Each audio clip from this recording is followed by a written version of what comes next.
All right. Welcome everyone to the Faded Connections Path of Exile Community Podcast, episode number 46.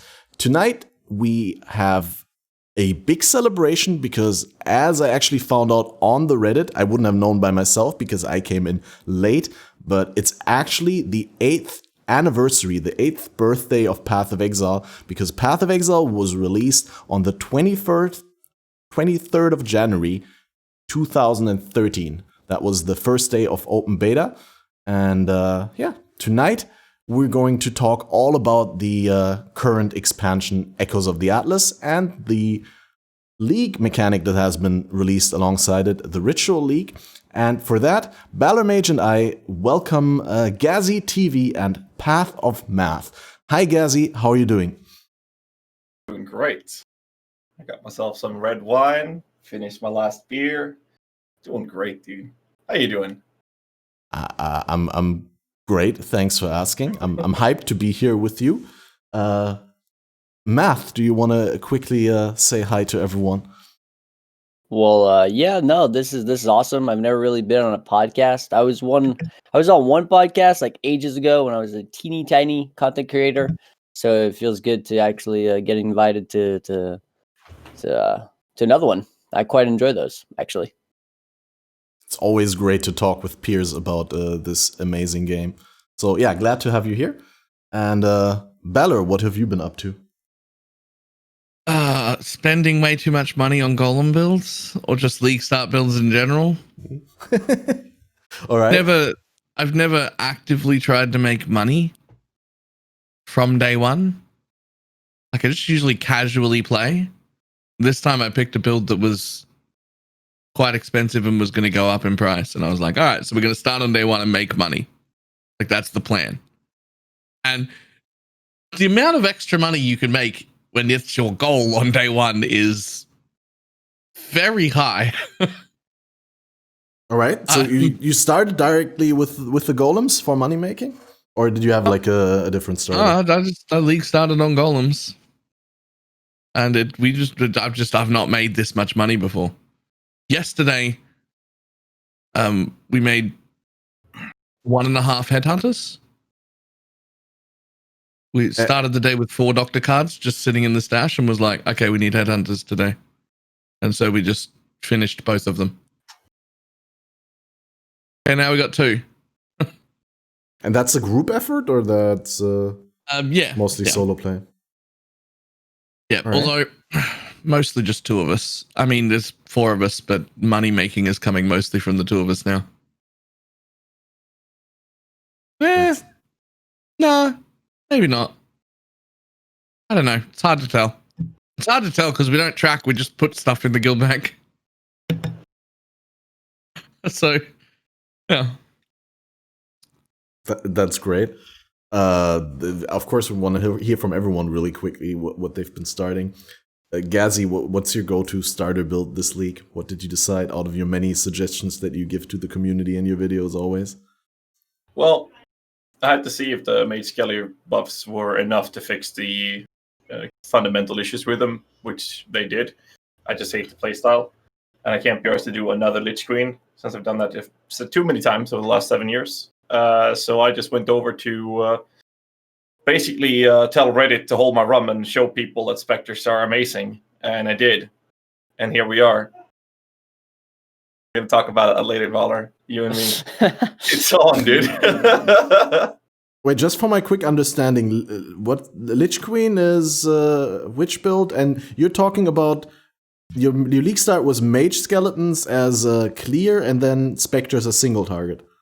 Correct. The Lich Queen is the original build from 5 years ago that first introduced, the only big guide back then that used skeletons as a main source of damage output. Then we supplemented their lack of clear speed with Spectres. And then they got buffed and made it even stronger. And that guide has been consistently in the community ever since, updated every patch. And now we finally have a proper version with Mage Skelly versions available to it, because of the lack of efficiency on them in the past has been atrocious.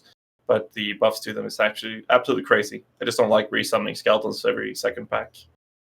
And one question more about the build. What I wanted to say, was it the buff to the skeletons that made you prioritize the skeletons for clear and have the specters for single target, or was it the nerf to the specters? Did the nerf make the specters worse for clearing? Well, the Lich Queen was originally designed to have Skelly Specters, where you would use one minion for clearing and one for a single target. And in the past, before the buffs to Specters and whatnot, when this build emerged, Specters were vastly superior clearing compared to every different kind of version you could do with Skeletons. And Skeletons were vastly superior than Specters for single targets, so that was the obvious choice. You could play the other version, but it would be rather inferior. So when they buffed the Mage Skelly versions, then suddenly they were able to compete with the efficiency of clearing from Specters, with the downside of forcing you to recast them and summon them, which will make them slower than Specters in general. But you can make them do single target as well. I just have a better faith in Crabs or, well, the Primal Crush class for single target and using the ranged Specters. The ranged Skeletons for clearing in that sense. But you can do it in different kind of approaches, but that was the original idea, but that was 5 years ago. Now, I find it, sorry if I ask a little bit too much about that, if we go deep already in the introduction, but I just find that super interesting that you have a build that uses A for single target and B for clear, and then years later you do the same build, but you swap the skills for single target and clear, kind of. Although it could be debated whether mage skeletons are the same skill as summon skeletons. But yeah, pretty much. Still, I find it a cool concept. And PathOfMatth, what have you been up to during the league start? What was your league starter build? Started with elemental conversion, Bladefall, Blade Blast into pure fizz when we reached like red maps, I guess. And normally I would just like push for ridiculous amounts of currency early, but this league I forgot. I decided actually I wanted to cater to the more casual audience and do a lot of testing. So I've just been testing like very entry level strategies for making currency as low as like T16 now can go pretty much. And now we're working on Delirious, and then we got some other stuff. So lots of testing, especially to honestly for the newer players and just the casuals in general. This is what I've been working on here. Try to help get as many people able to make as much currency as they can, because I see it all the time. You know, people like I'm stuck in white maps, yellow maps, red maps, can't sustain, can't do this, can't do that. I can't farm this because my build is too shit, but I can't farm upgrades because I can't make money because my build is too shit. So it's like really vicious cycles trying to get those people out of there and on their feet. So yeah, Bladefall, Blade Blast though, absolute crazy build. I was clearing T13 maps on a 4-link, one-shotting everything. But it's basically like a leaf in the wind. You'll have a white monster just look at you and you die, but you kill them so fast that you just make sure they don't have a good look at you. You'll be all right. So Just pretty okay league start. Yeah, pretty fun league start actually. I haven't had such a chill experience in a long time. You know, for somebody like me who's typically like go currency early in the league, having a much more chill league start has actually been pretty enjoyable for sure. Yeah, I can imagine. Like in general with Path of Exile, I find that as soon as I just change my approach, a lot of times I'm just in my comfort zone and I don't want to change whatever I'm doing. But if I change my approach, like I play a vastly different build from what I usually play, or I go play a different league, that it enhances my enjoyment of the game because I have to start thinking about what I'm doing again a little bit more. Yep, I 100% agree. It's like the game is so vast. There's so many things. Like last league, I've delved for the first time. I had never gone like past 100, and then last league I just went straight to 6K. It was like playing a brand new game. It's like I never played that game. So this league, I'm doing the thing where I'm basically role playing a casual player this league that has a little bit more time than your average casual player, but nothing crazy. So yeah, it's nice. Again, it's like almost rediscovering the game again, because like when you're used to always doing the same thing league after league because you know it works, it always works. But at some point, you kind of want to have a different experience, get a different feel for the game. And yeah, like I said, it's been really cool. This little role playing like a more casual player and stuff. It's been quite fun. Yeah, I always find that even without like role playing the players, but just by streaming the game and having people in chat who provide a different perspective, and a lot of new players who are also just learning the game and growing and pogging. I said I never said pogging, and now I said it for the first time. Damn, life choices. No, but people were impressed about what they find out in Path of Exile. You kind of, as a streamer, you relive the game through the people that you help with your builds and with your guides. It's quite an enhancing experience, or it's enhancing the experience. Yeah, I would honestly 100% agree with that.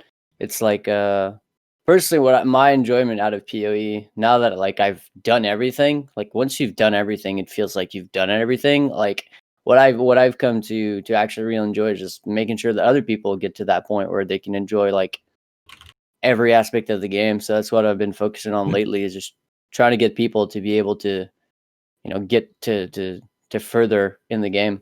And yeah, it's really nice. It does 100% make the game a lot more enjoyable when you feel like you're working toward a greater goal than just increasing that currency stack and you're sitting in your stash doing nothing that is going to rot in standard anyways.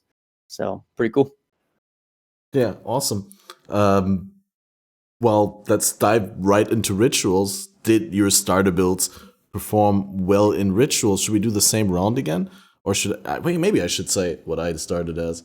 Always forget myself. Catmaster, what did you start as? Oh, nice that you ask. I started as EQ Bleed Gladiator because I did that build in Gauntlet. Gauntlet is that event where you have all the extra mods. Monster health and resists and damage and like everything that makes monsters stronger and the player weaker. And Gauntlet is hosted by Zizaran, another Path of Exile streamer, a private league. And in that league, I played EQ Bleed Gladiator for the first time in forever. Probably for the first time as a Bleed version. I think I only played EQ before once.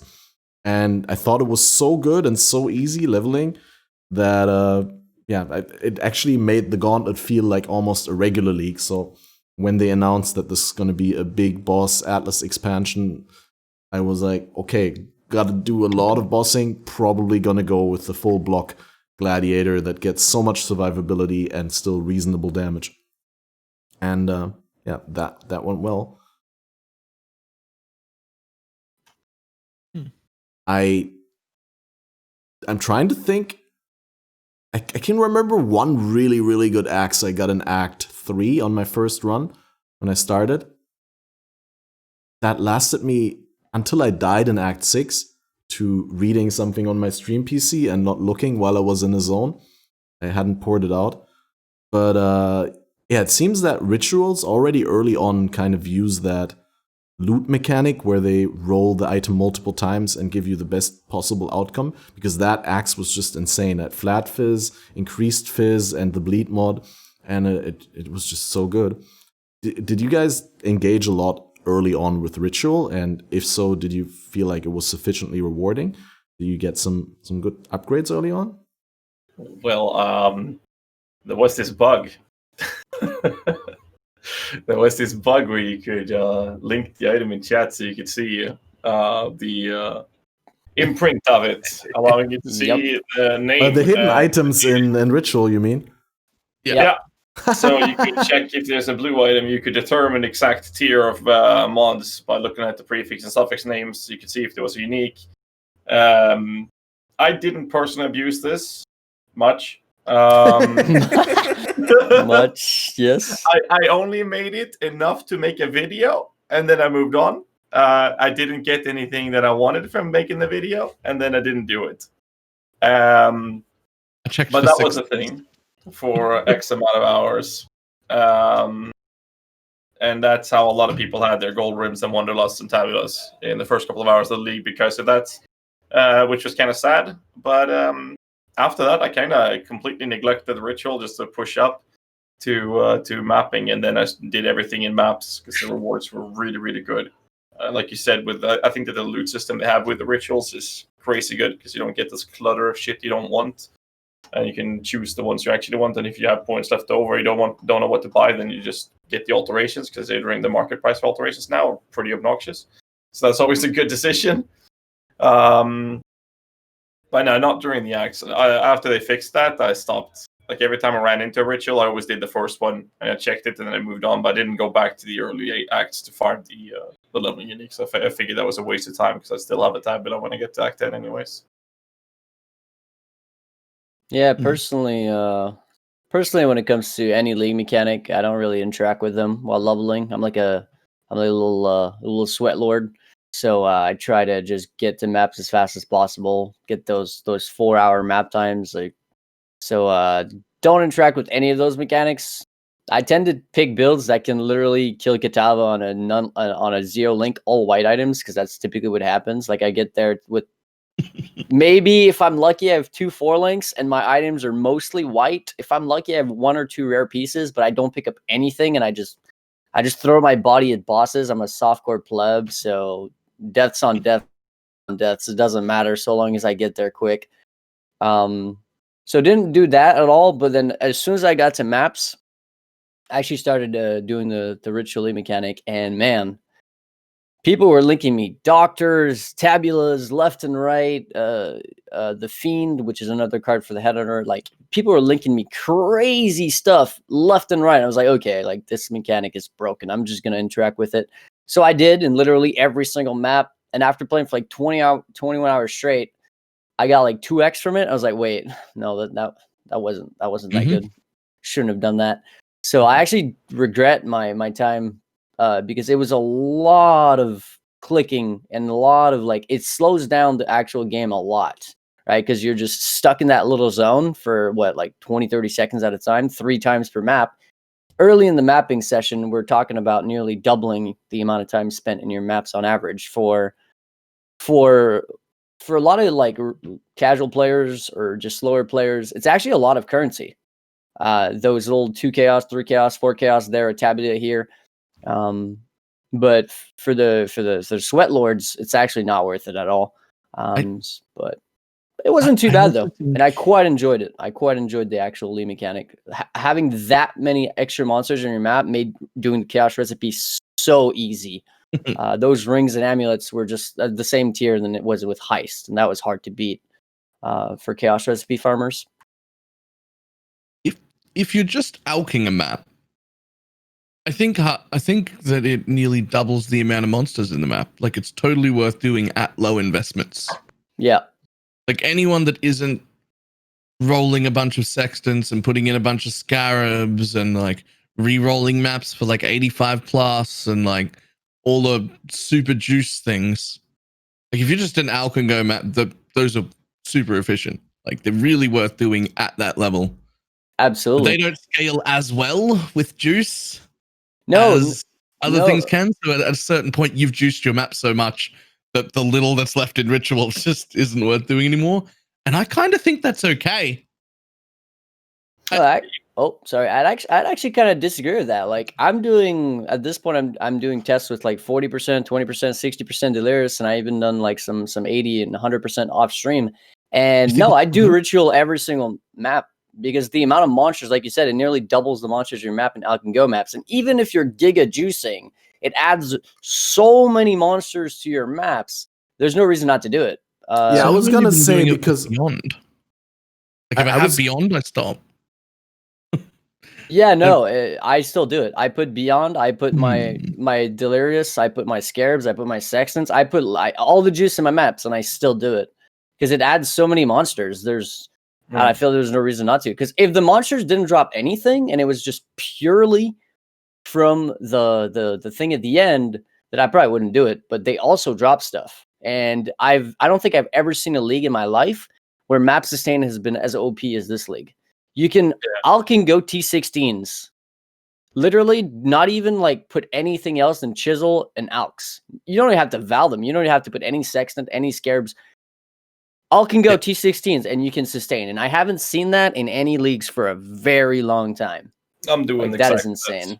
I'm just chiseling if I have chisels. I don't even bothering buying chisels. I'm alking and going. Well, I do make sure there's at least 20% back size on it, and then I go. And that's all I do. And I don't even have to worry about it because I don't want to do a map pusher. So I'm trying to stick with the idea of going boss pushing. So I just out and go, and I farm my harvest crafts, and then I do the invitations and Maven. That's my goal, and it's so comfortable not to need anything else than just alching and going. So I mean, you get more alks than you're spending as well. I currently have 400 alks doing nothing. So I mean, you just alk and go. You're still sustaining, and I'm giving my maps off to some of the guys at the party I play with, and I'm still having more than I need. So it's pretty chill. Yeah, no, honestly, I'm at the point where I think it might even be over the top. Like the amount of stuff that the rituals are giving, both maps, but also just like you were talking about earlier, like these tabulas and all that. It seems like they're trying to make the game more and more casual friendly, which I guess is a good business move on GGG's part. But for the people who typically take advantage of being faster, it's actually feels like it's less and less rewarding to get to that end game, to get those uniques and stuff, because it feels like everybody has them. It also kills a lot of early money making strategies for a lot of things like early game flipping divination cards and stuff like that. A lot of strategies go out the window with these kind of league mechanics in recent leagues, where it just feels like the game is just throwing so much shit at you. You're just over sustaining everything. But like I said, I guess they're making the game a lot more casual friendly, which is probably a good thing for the game. I mean, to be honest, they're just closing the gap. They're closing the gap by like raising the baseline value that players receive with stuff like this. But I've heard a lot of people say that they don't think it's as rewarding as heisting. And I personally also did catch myself skipping a lot of rituals when I didn't feel like I want to do them in maps, especially the ice one with the spinning beams, because that one takes ages to spawn the monsters.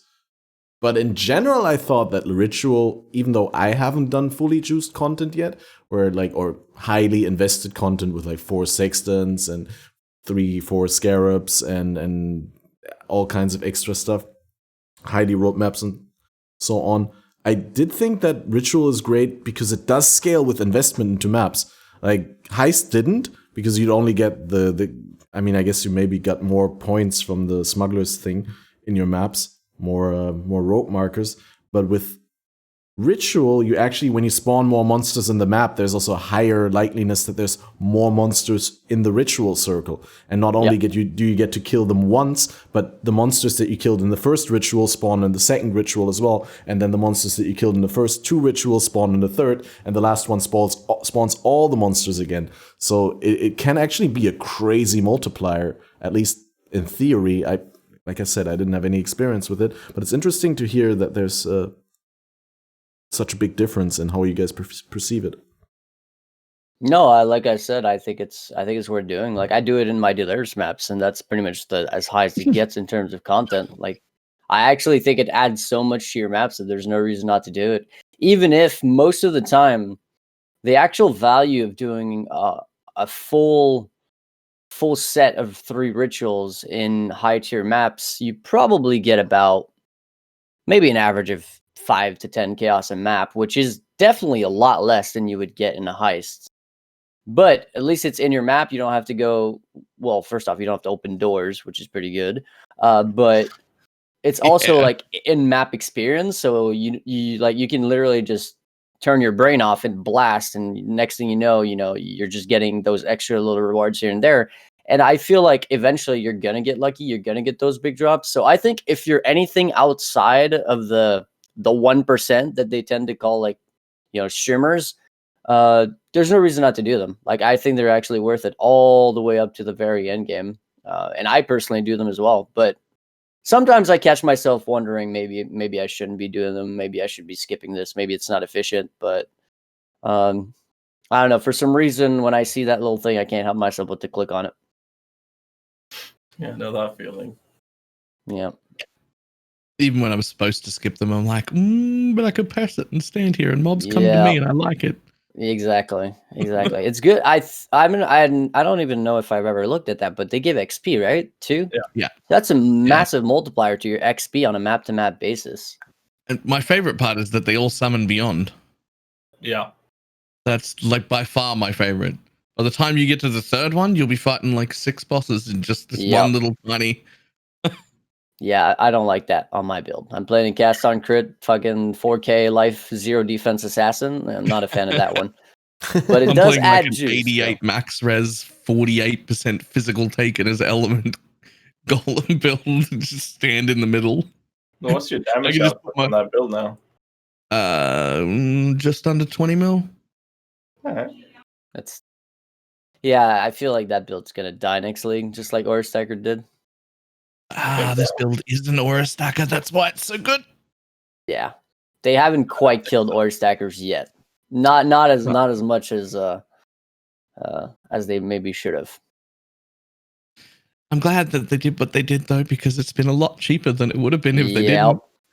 Yeah, I saw like, build that. minions are dead. Aura stacking's dead. Fuck you, I'm doing both. Yeah, you're doing both, and both actually works. But like, Yep. saw a build on Aura Stacker must have been a 10 to 15, maybe even 20 mirror build. Aura Stacker last league, the guys had that like day 4 of this league. The items are dirt cheap. The clusters are dirt cheap. Everything is so cheap. Really? Well, we have That's so harvest now. surprising Yeah. because everyone called that it's going to be super expensive to build Aura Stackers now because you need so much more investment. But then in turn, everyone turned away from Aura Stackers. No one's interested in the items, and so they're a lot cheaper. So the same investment into your Aura Stacker is actually cheaper than it was before? Yeah, because the build kind of sucks. Like, outright, if you compare it 1-to-1 with what it did, even if you ignore the price, it's still a pretty shitty build.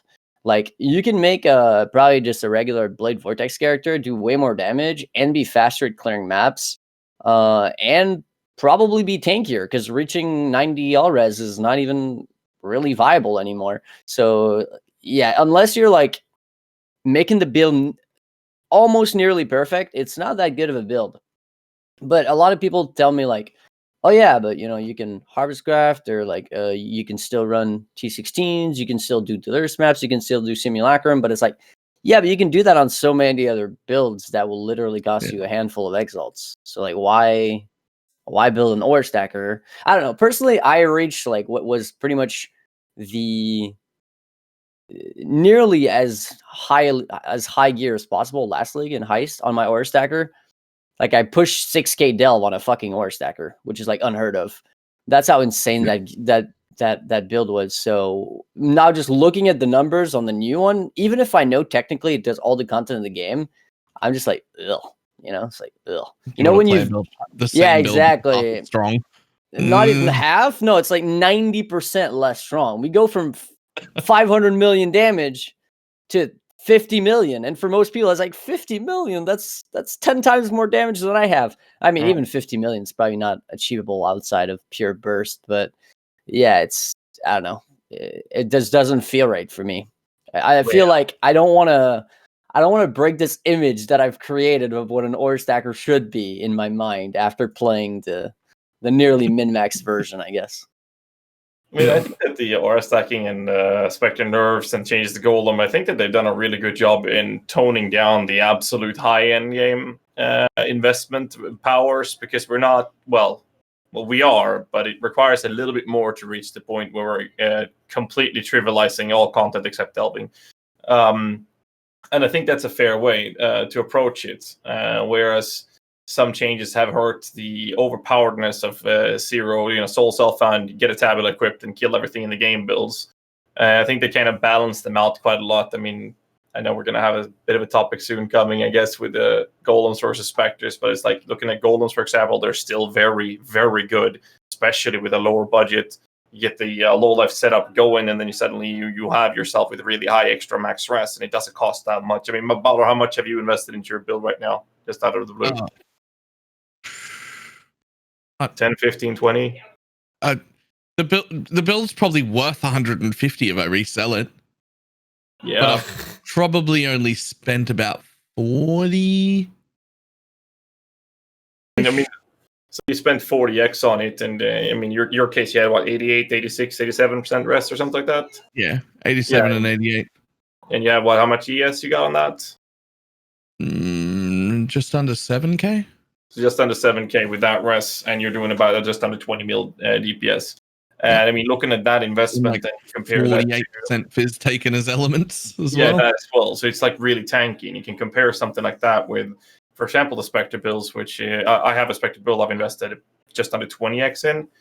So I've just started going into the higher budget areas with it, and I'm doing the same DPS as yours. I have just under your energy shield, I have 6.3, but my defenses are not as good. And then again, I've spent less than half than what you have on your build in this case, and it's like it's really coming to the point where it's about the same approach with the investment. And then you have to look at the endgame approaches of the builds and compare it in there. And it comes more down to the fact of which build do you prefer to play? Do you want to do Goldens? Do you want to do Spectres? Or do you want to do a Gas and Crit Assassin? You know, it doesn't matter really, because most of the builds are somewhat equalized at some point, where at that point is rather reachable by most people.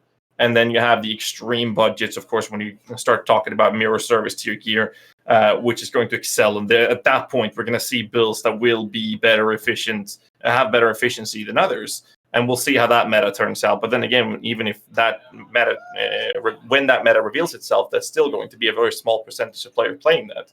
So I think the changes to R stacking and golems and specters, specifically those three, for my take at least, have been very healthy for the community and actually balance the game out to the point where we can rather choose what we want to play rather than being forced into a category, because that is simply better based on how much, well, better efficiency per currency invested, basically. So you still think? As a side note. Okay, please. Your helmet is worth more than your estimated budget spent for the entire build. My helmet cost me 8.5x to craft. Yeah, but the worth is 28x, which is really nice. Why are they worth 28x when we know they're not that hard to craft? Because I released a video on how to craft them 2 hours before this podcast. Give it 3 days and you'll see them go down. Give it time, maybe it'll come down. I'm looking at it, I'm like, those were 8 to 10x to make. Now they were only like 4 or 5x to make in Harvest. Why are they so expensive?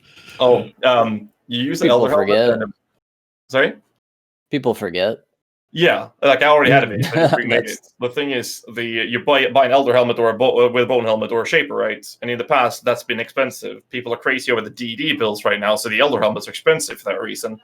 But an 86 Bone helmet Shaper, last one I bought, I paid 20 chaos for the high-end base. 20 chaos. That would have costed me 4x alone previously. The helmet I scoured some time ago, that most of you know about, 970x invested and I scoured it. Anyways, that helmet would cost me a grand total of maybe 25x to craft in this league. Probably less. From start to finish. With the enchant. So, I mean, welcome to Harvest. That's basically it. So the gear, you can access a lot better gear as soon as you have a little bit of current start investing and you take the time to learn, especially with harvest crafting. You can very easily go from having no budget into going into what would be considered crazy gear. Like the helmet I'm wearing is absolutely nuts when you look at it. And then when you break it down to what is required to get this, suddenly it's nothing. Well, the funny part is your 20C base is a brick, right? It's somebody who just put a random influence, then just got Shaper, got lucky and wanted Elder. Like, it's a brick, which for you is the best base you could ask, but for that person, it's like, oh fuck, I failed. Yeah, exactly. Which is where 20C. That's because of the meta right now, right? Well, it's better.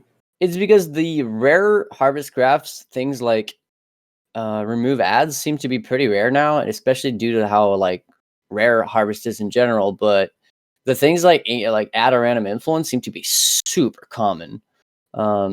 Super common. Like they're going for 20C on TFT. So they're very, very cheap. And I think people were just spamming them for the Elder bases because those ones were actually worth a decent amount.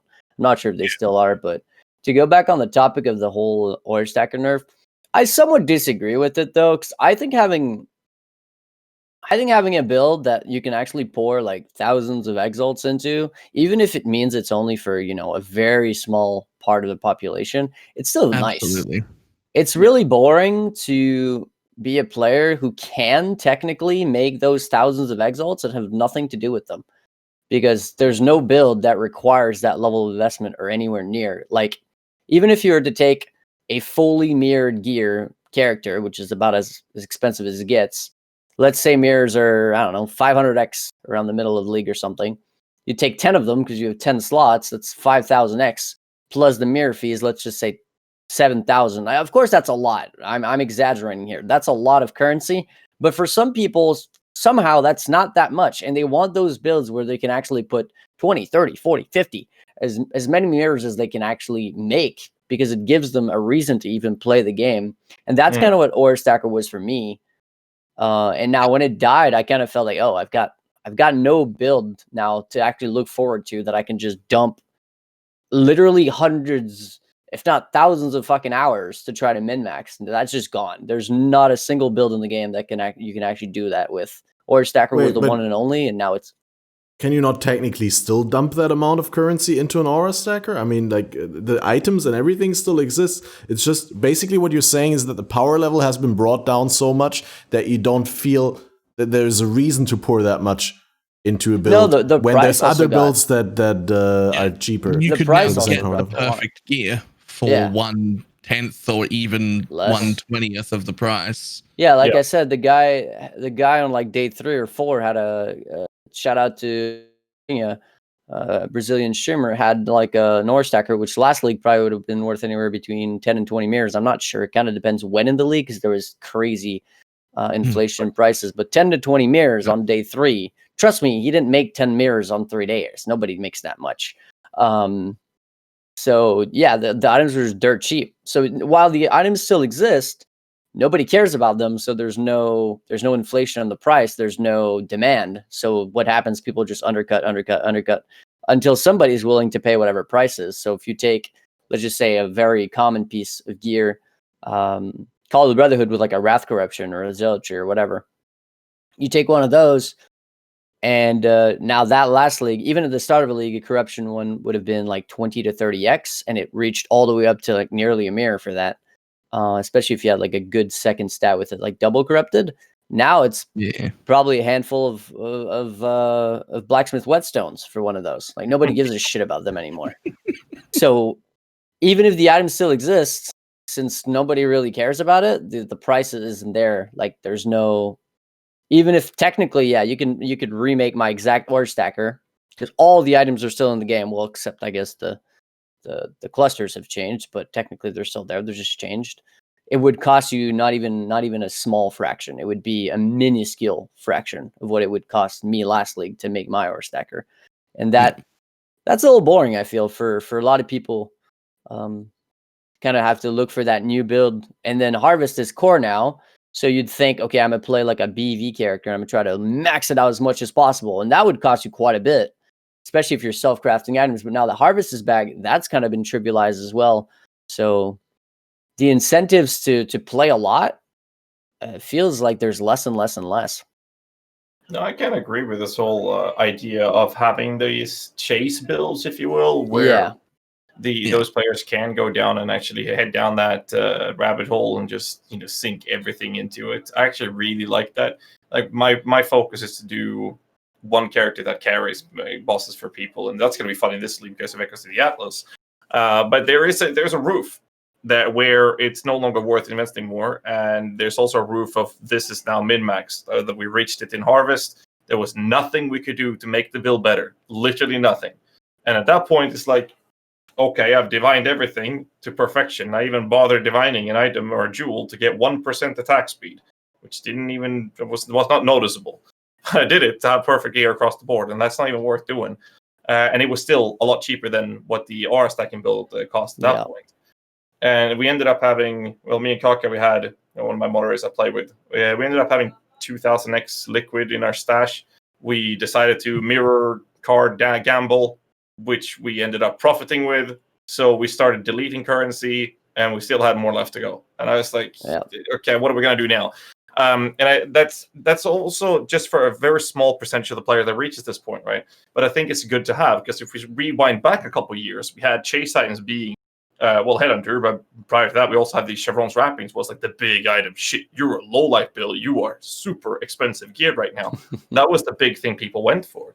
And then that fluctuated. We had the Sears Acuity about 6 years ago, which was super big to go for as well. Then they nerfed the shit out of that one.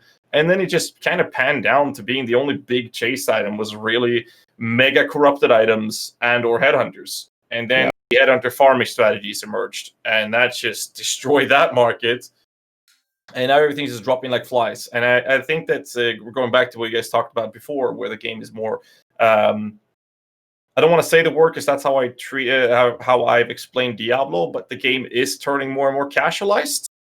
It's my word for it, which I think is very healthy for the community. I really do, because we have to still realize and remember the fact that the majority of the player base do not play the way we do, and do not play like the most. But most people don't even reach red tier maps. We have to understand that and keep that in mind when we're talking about these things. That doesn't mean that there shouldn't be access for the people that are playing this at an extensive rate.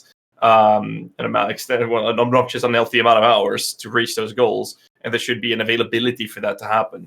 On the other hand, I also agree to the fact that I don't want to see a build that can trivialize everything, no matter how much you invest into it. I want every build to be in a risk of dying versus certain content, not just delving.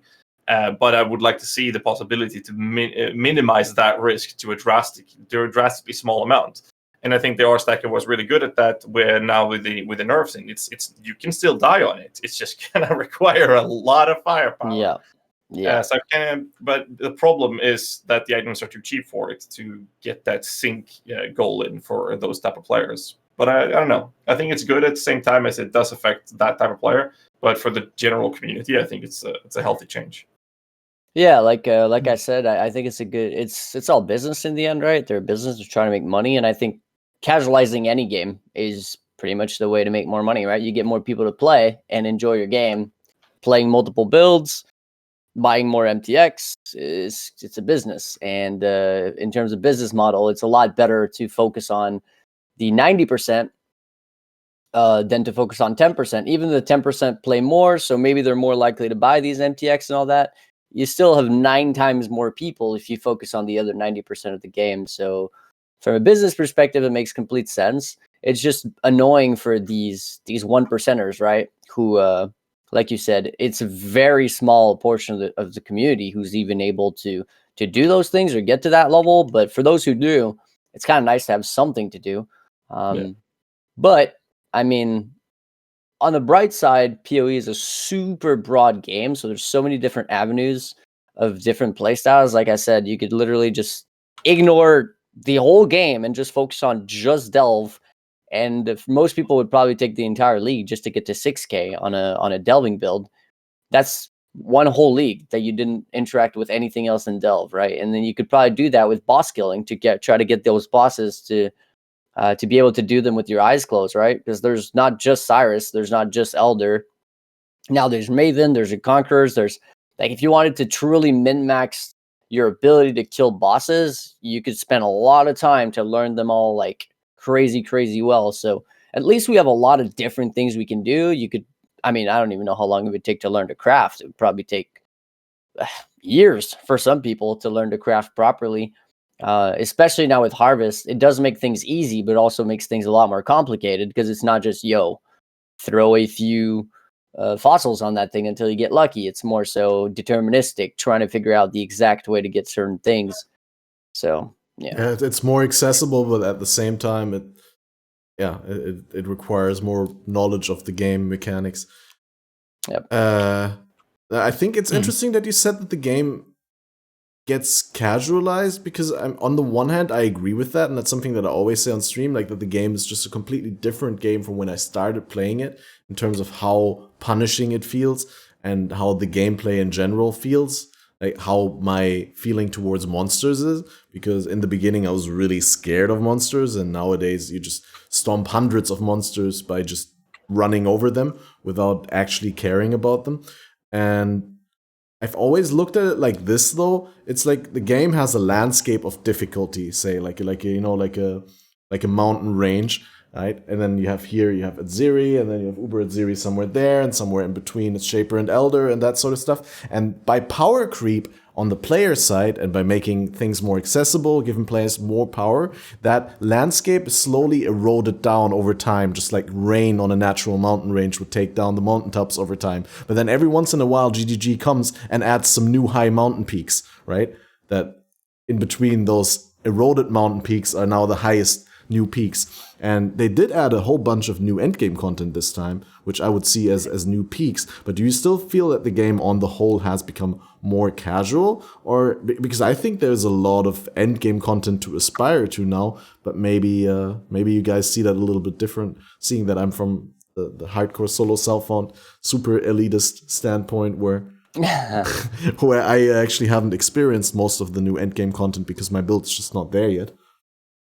Yeah, well, if I was to answer that question personally, to just to note how badly like the game is trivialized nowadays. Now, obviously, power creep's a thing. People understanding builds better, new skill gems being added, and abused in one way or another. But just to give an example on this whole topic, a friend of mine, how he got his headhunter on the second day of the league is that he was farming 60% delirious maps on a tabula and 3,000 HP with 2 obliterations, which is probably about 20 chaos on the first day of a league. And he was farming 60% delirious maps, which is considered to be just about the highest content in the game, like harder than most bosses. Yeah. 3,000 HP. Like, that's how trivialized the game has become in terms of difficulty. If you kind of know what you're doing, and if you can abuse certain mechanics, the mechanic he abuses is self-poison mechanic, right? With the sextant, gives you upwards of 600% move speed, 1,200% increased damage. It's absolutely broken. But all you need to know is, that mechanic's there. How do you take advantage of it? Well, you poison yourself. Blah blah blah. But once that's done, yes, 60% delirious on day 2, farmed himself a headhunter by himself with a 3,000 life tabula build. Actually crazy. Yeah. And that's not just him. Like that applies to a lot of different people. I mean, if you look at what some of the bigger groups, like for example, what Empyrean's group is doing, right? Completely trivializing the end game, put a few supports and put a carry with ridiculous damage that one-shots everything, but that doesn't kill anything. And then put an actual culling character with like ridiculous amounts of magic find. What do you know? First, any pack of monster you kill, your whole screen is filled with a million different uniques, right? Like all those different strategies, obviously people need to come up with it themselves, but once one person is doing it, especially if it's like a public figure or something, like a streamer, like somebody who makes a video or something about it, once it's out there, technically it's available to everybody. And like who's not able to buy a tabula and 2 obliteration wands?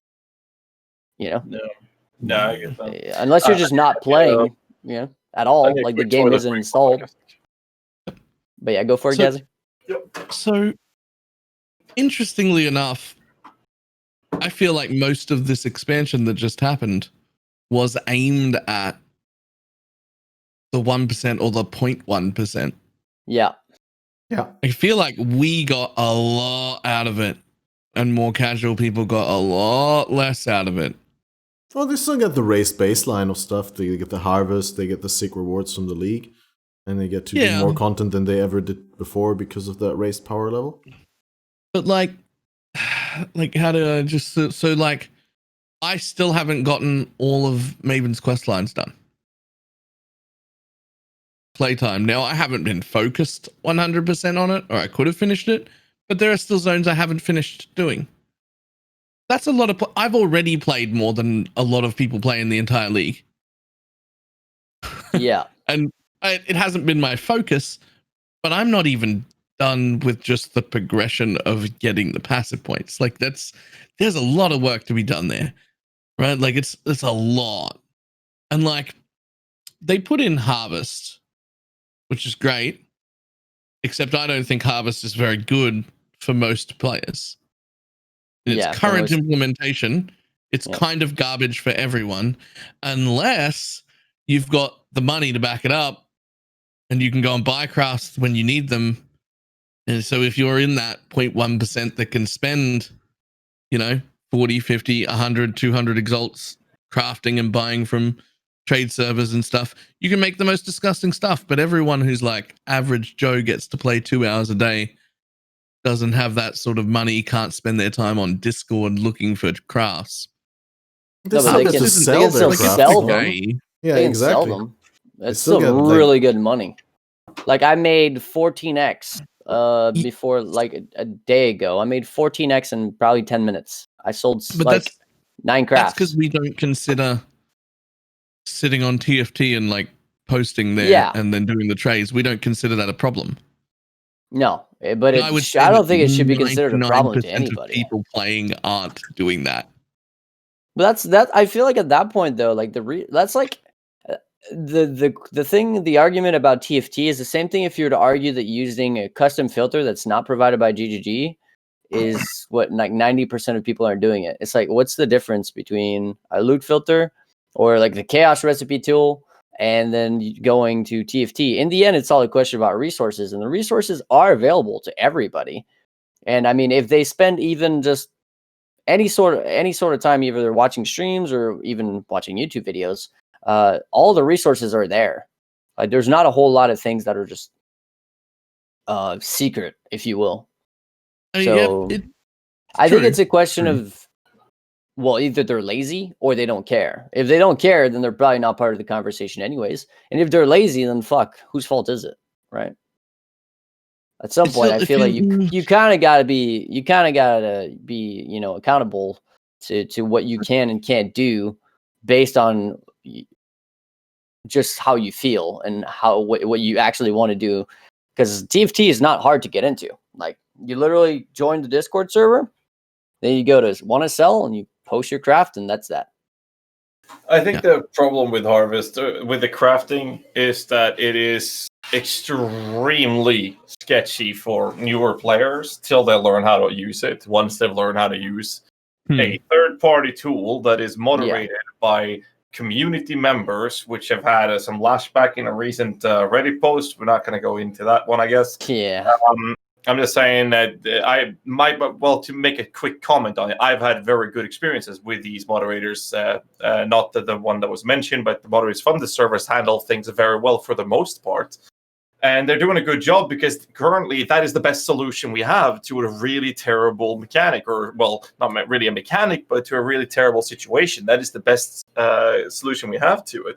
Now, in the past in Harvest, we were able to index these so they could be picked up at the API, and then with that information, be able to create this Forbidden Harvest website, which was glorious, which also normalized the prices of certain crafts. They stabilized around certain numbers. Now we're in a position where, even if you know how to use it or not, you're in a position where, because we only can save 10 crafts, when somebody posts it, you have to be the first one to get it, because if you're not the first, it's already going to be sold. This means people will have stopped. I've done it myself. I've stopped looking at the vouchers. I'm taking the first one that shows up in the list. This promotes scamming a lot, and according to the moderators, based on a discussion with another person that got one of his 40x items scammed the other day,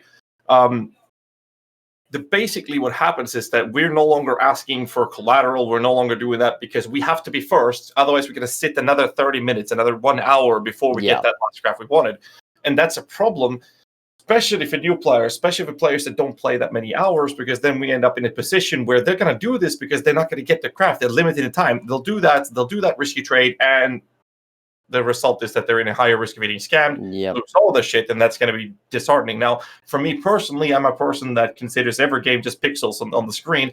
I don't care if somebody scams me. I don't care if I scoured a 970X helmet. It doesn't matter, because, I'll make he cares a little bit about the helmet. Just saying. No. Like, the only thing I cared about that was because it was a group effort, so I was mostly worried how they would react, but they were just laughing at me, so it was good. But it's like, the thing is, I don't really care. But I know a lot of people don't have that mentality or that perspective to these things. And the thing is, when they then get scammed, they'll be very, very upset about it, and might even quit the league or quit the game entirely, because, all of their hard efforts they made to get that were now stolen. And this is a pressing issue for new players. I made a tweet about this a couple hours ago. And I know Cesaro mentioned that she thinks it's good, and we'll have to do what we can with it. And I agree. That was my original take on it. But when you dig into the details of what that actually means, it results in people diving for the first craft, or it's going to be sold to someone else, and that promotes scamming. On top of this, apparently there's a wave of new scammers going in on the Discord. From what I've been told, I'm not sure if this is true. That's just rumors. Just want to have that pointed out. But it does promote people to make a new Discord account, just make a new character, level it up. They can be on a side account, whatever. People will dive onto these crafts because of the mere fact that it is all about being first. It's like real life journalism. They don't even care about being right. They don't have the craft. They just want your item. As long as they get there, they will get everyone rushing to you because they have the craft. Well, allegedly. Yeah. And that's the problem. No, I agree. I think having like the Reforge website, I think was my favorite website. I wasn't a big fan of the Forbidden website, but the Reforge website, on the other hand, was absolutely amazing.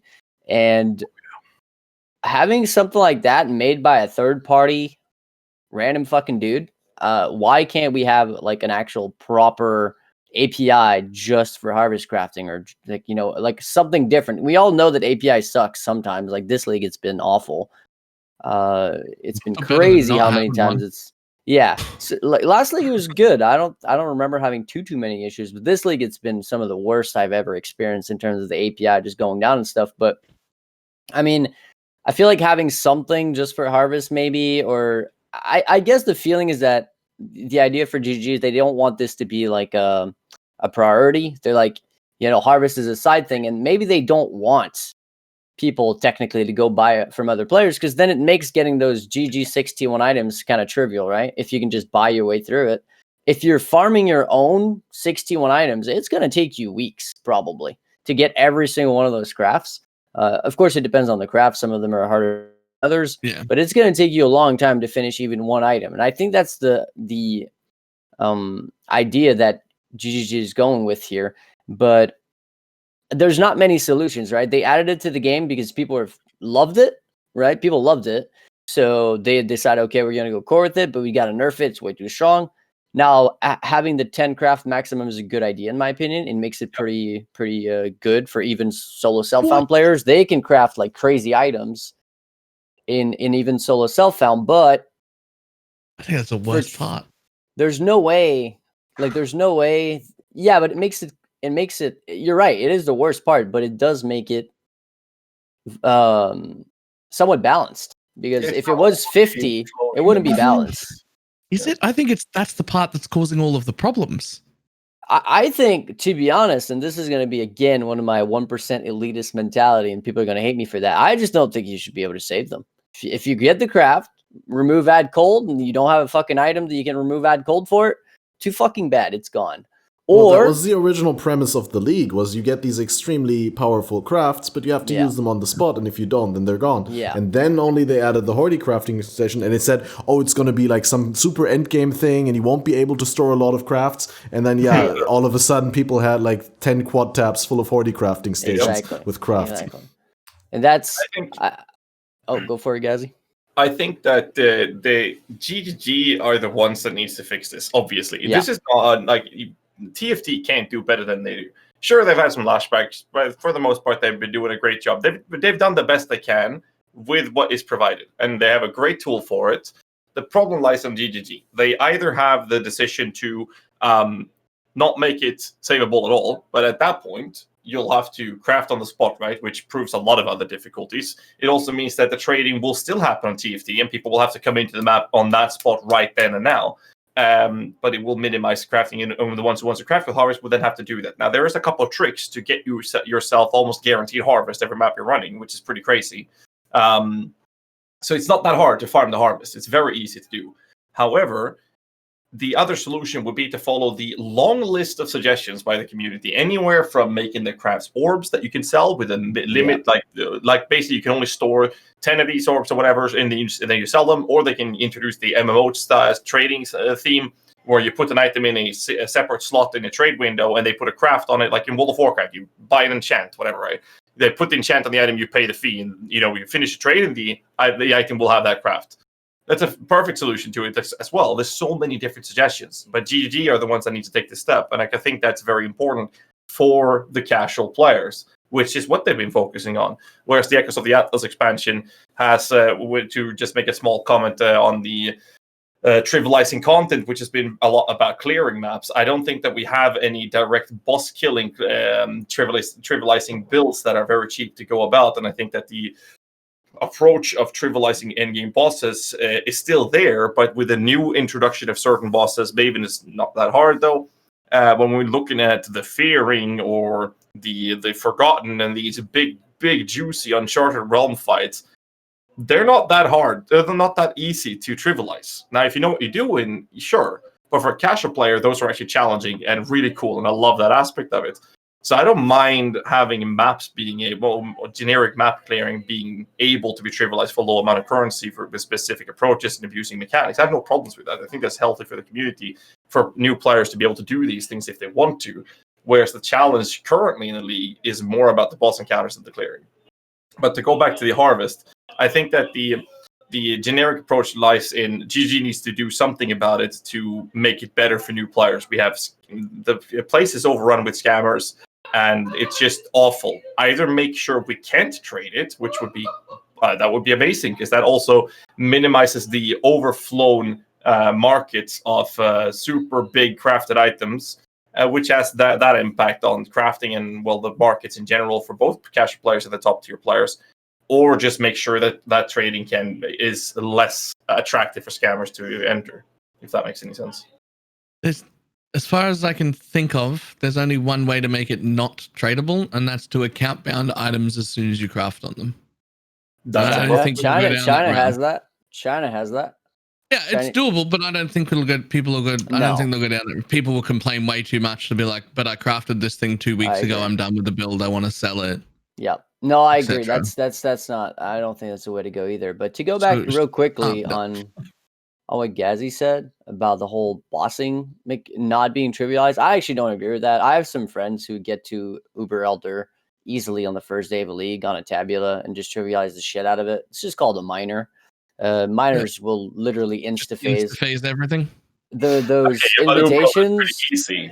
Those invitations with like the 4 Breach Lords or whatever, they're really hard if you get those Breach Lord to actually do anything. But if you insta-phase them, which you can do on literally a tabula on a minor, it's pretty trivial. But to go back on the harvest thing, yeah, there's not a whole lot they can do. I think personally, as somebody who knows about like a lot of things that are going on in the top, 1%er, and even the 0.0001%er, I know about some groups that literally take advantage of some of these mechanics, like for example, harvest, that make like thousands and thousands of exalts. Now, once you think about it though, and I'm talking about in the first week of a league, they can make thousands of exalts, like a handful of players in a group. But if you think about it, technically it doesn't affect you and it doesn't affect me, right? Those people making those amounts of currency, it doesn't affect really any of us. It doesn't change the price of anything. Maybe it increases the price of mirrors faster, but how many players does that even affect, right? It doesn't really affect anybody. But the fact that it's still there and possible, I think is a big deal. And the problem with it though is that a lot of the time these things are abusable by things that are not legitimate. So while necessarily these players I'm talking about here might not do anything wrong, the problem with like harvest crafting is that you could easily bot up to 10 crafts on a million different accounts at a time and then supply a handful of players, and only those players, because of, could be any type of what's the word I'm looking for here, any type of reasoning for that, and then it just makes it like unfair to anybody else. Because let's say day 3 of this league, you want an exploded chest, because for some reason you have that kind of currency. There was only like one group selling them, but they had like 20 of them, right? And that just goes to show that these people are abusing things that I think are just, I don't think that should be put in the game. And the only way to remove these is to make these kind of things just not tradable. That's the only real solution. And that also gets rid of a lot of botting issues as well. But I don't think PoE is a game where people would like it if we had no economy, right? That's why this game thrives so much compared to like Diablo 3 or something. You actually have something outside of playing the game. Like whenever you just play the game, you're making that currency, and you can use that for whatever you want by trading items that have some actual value inside the game, which a lot of ARPGs don't have that. And that's what makes PoE so unique, in my opinion, and so fun and so great, because you can focus on so many different things at a time. But when you actually introduce mechanics like harvest and allow things like trading of these crafts, then you're actually pretty much I wouldn't say they're encouraging it, but they're definitely making it a lot easier for these groups and people to abuse some of these mechanics. And let's be honest, those people, the fact that none of these people are going public about any of this stuff is because we know what they're doing with this currency. At least I do, and it's not good for the game. Let's just put it that way.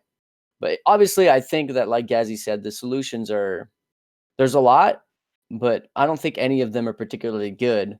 I don't even know what do you guys think would be like the best way to prevent this whole thing of like scamming going on and then TFT. Like, we can say, okay, this is GGG's responsibility. Fuck it, wash our hands. This has nothing to do with us, right? But like, what can GGG even really do? Because if they make it non-tradable, then technically they can still be traded. You just need the person to come into your map, right? Well, you can make it so that you can trade it without being scammed. I mean, they could make an interface for trading crafts that you can allow someone else to use your crafting bench and use a craft, and then you wouldn't be. Why isn't that a thing? I mean, they can't remove trade. Chris has many times said, even if you don't trade in Path of Exile, the fact that you can trade an item away, that an item has a value to other people, makes the item more valuable in your eyes and makes it cool to have and acquire. And they wouldn't want to get rid of that feeling.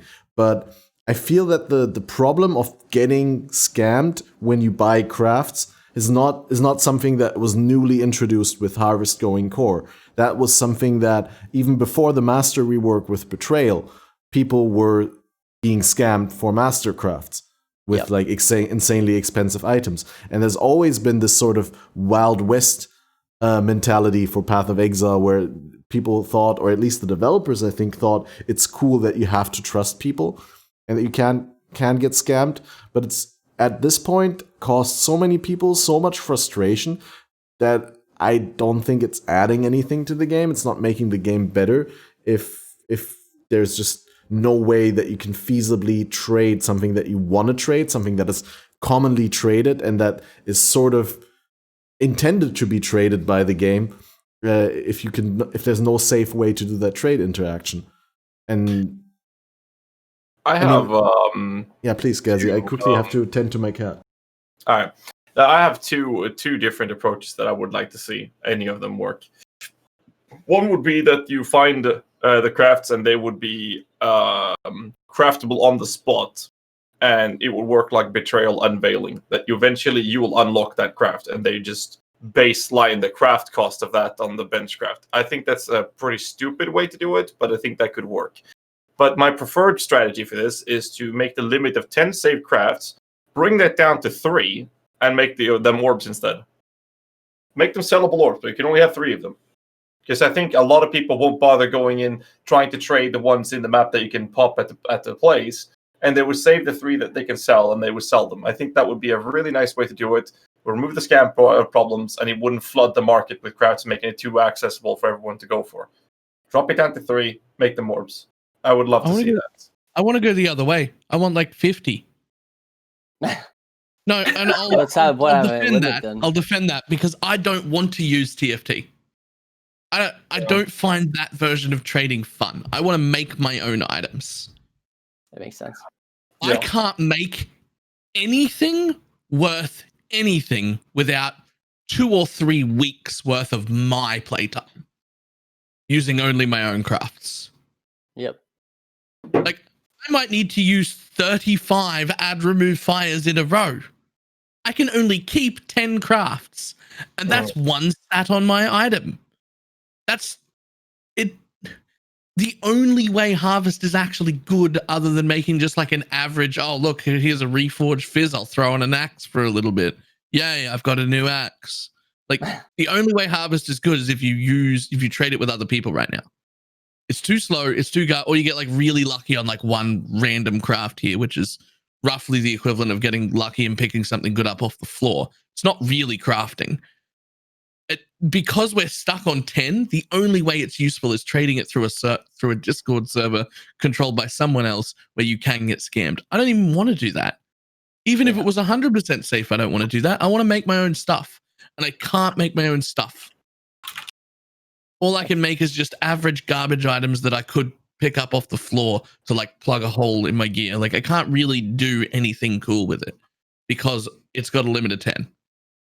Yeah, that's my problem. I can't use it. I agree with that. I mean, at the same time, I feel like GHG is kind of all over the place with the whole harvest mechanic. I feel like they kind of wanted to not make it go core, and then they decided, okay, we'll make it go core because everybody's asking for it, so we'll kind of make it less good. But then they're like, okay, but how much less good can we make it?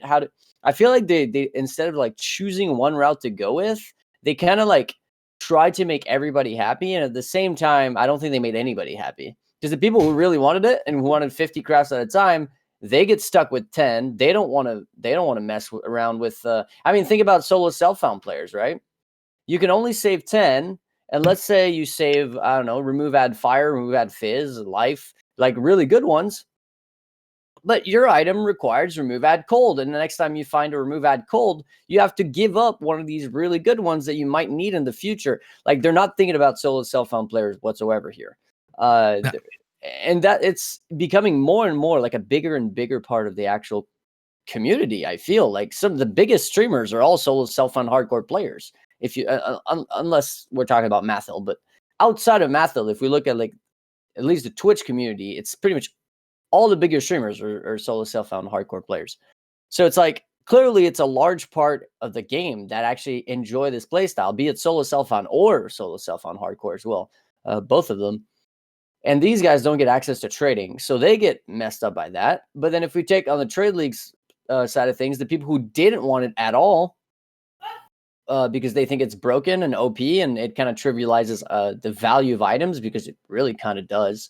Even if it does make some very abusable, easy currency for the people who know what they're doing, it's still, in my opinion, it trivializes the end game even more than it's already trivialized, which I don't know. I don't see the point of trivializing the end game even more than it already is. Like they're adding these cool new bosses like Maven and all that, but then they're giving us items that can literally trivialize that on pretty much any build. Like I agree with Harvest that it does make any build viable, and I think that's the standpoint of a lot of people, right? They don't have to go for those top 3 meta builds. They can play whatever they want, because with Harvest, they can actually get those builds to function at a decent level.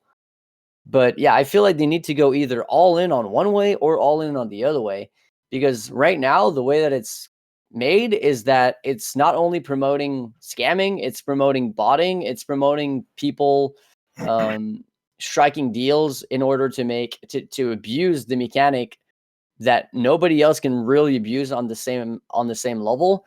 And it's like, I guess, like I said, those kind of people in those groups, they don't affect the vast majority of the player base, but they're still there. And what they're doing with that currency, we all know. So it's like, it's not healthy for anybody. It's definitely not healthy for the economy. Seeing on day 3 perfect items already popping up when you're supposed to already have 10 trades. So yeah, I don't know. I think they need to go one way or the other. Either you make them, or you remove them, or make them untradeable, or add some type of mechanic that whenever you harvest craft an item, it's bound to you. Like that removes the idea of the ability to trade, but you can still trade all your items, except if you harvest craft something, then it's bound to your character. So then it removes the whole thing of crafting for profit using a broken mechanic, and potentially also people who are botting that mechanic especially. So there's a few different ways they can go with that. I love bound to account. I love that. Yeah, I think I'm 100% against bound to account because of the reasons that I said before, where the value of an item is determined by your ability to trade it away to someone else. And if it's bound to your account, then it severely diminishes the value of the item for you. Yeah. Like even for me in SSF, if I don't have the potential to migrate the item out and then sell it, even if I never do that, it just, in my head, it will become less of a worthy item because it's not something that someone else could have. Yeah. I think we cannot forget the emphasizing that PoE is doing on different league mechanics, even more so with the Echoes of the Atlas. Right, we are able to do a large variety of different things. We can focus on, let's take the Uncharted realm, because that's basically the baseline of what you can do.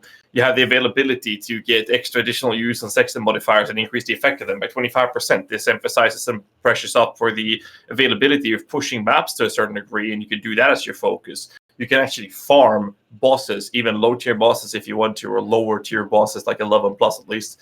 And you can farm synthesis bosses, and you can go in for the invitations, Maven, etc., etc. And if we then go back to harvest with this in mind, you can actually abuse harvest crafting very easily and achieve so many crafts very, very easily. There are two different things that you can do that's very, very big. First one is obviously the platinum watchstones that can hit harvest modifiers. Smack them in the Hamlet or the Proxima area, and you have a much better approach to the harvest from that alone. Then you do the double Sana one, which you get like 20, 25 maps you can choose from, which is almost always guaranteeing you a harvest encounter every time you have a Sana map. And Sana missions have 5% granting an additional Sana mission on completion as well, with that Master of the Atlas node as well. So every time you have a Sana map mission, you just go ahead and do it. And you just do that in those areas. You smack that Sana mission up, and you get almost guaranteed a harvest mechanic. You can stack so many crafts with this, but you can only keep 10. So, I mean, you can farm harvest. I'm in my stream, I'm farming harvest. That's what I'm doing. And I'm setting it up with a Sana strategy, and I'm doing it in Hamlet because I think that's better than Proxima. Whereas you, PathOfMatth, you're scaling up the watchstones of the Uncharted realm, I'm assuming, since you're pushing maps with a high tier of Delirium, right? So everyone's doing these things differently. Yeah. And it's very important to note. So if you want to focus on harvest, you can. But you're still quite a lot. So, which honestly, in its current state, not only does it in trade league environment promotes the scamming part and is unhealthy for newer players, but most of it for the higher end players is mainly promoting the idea of having several items you're crafting at the same time, which first off requires a starting budget and knowledge and experience to do this. So whenever you do the harvest, you can make use of anything that's good in there on something at least.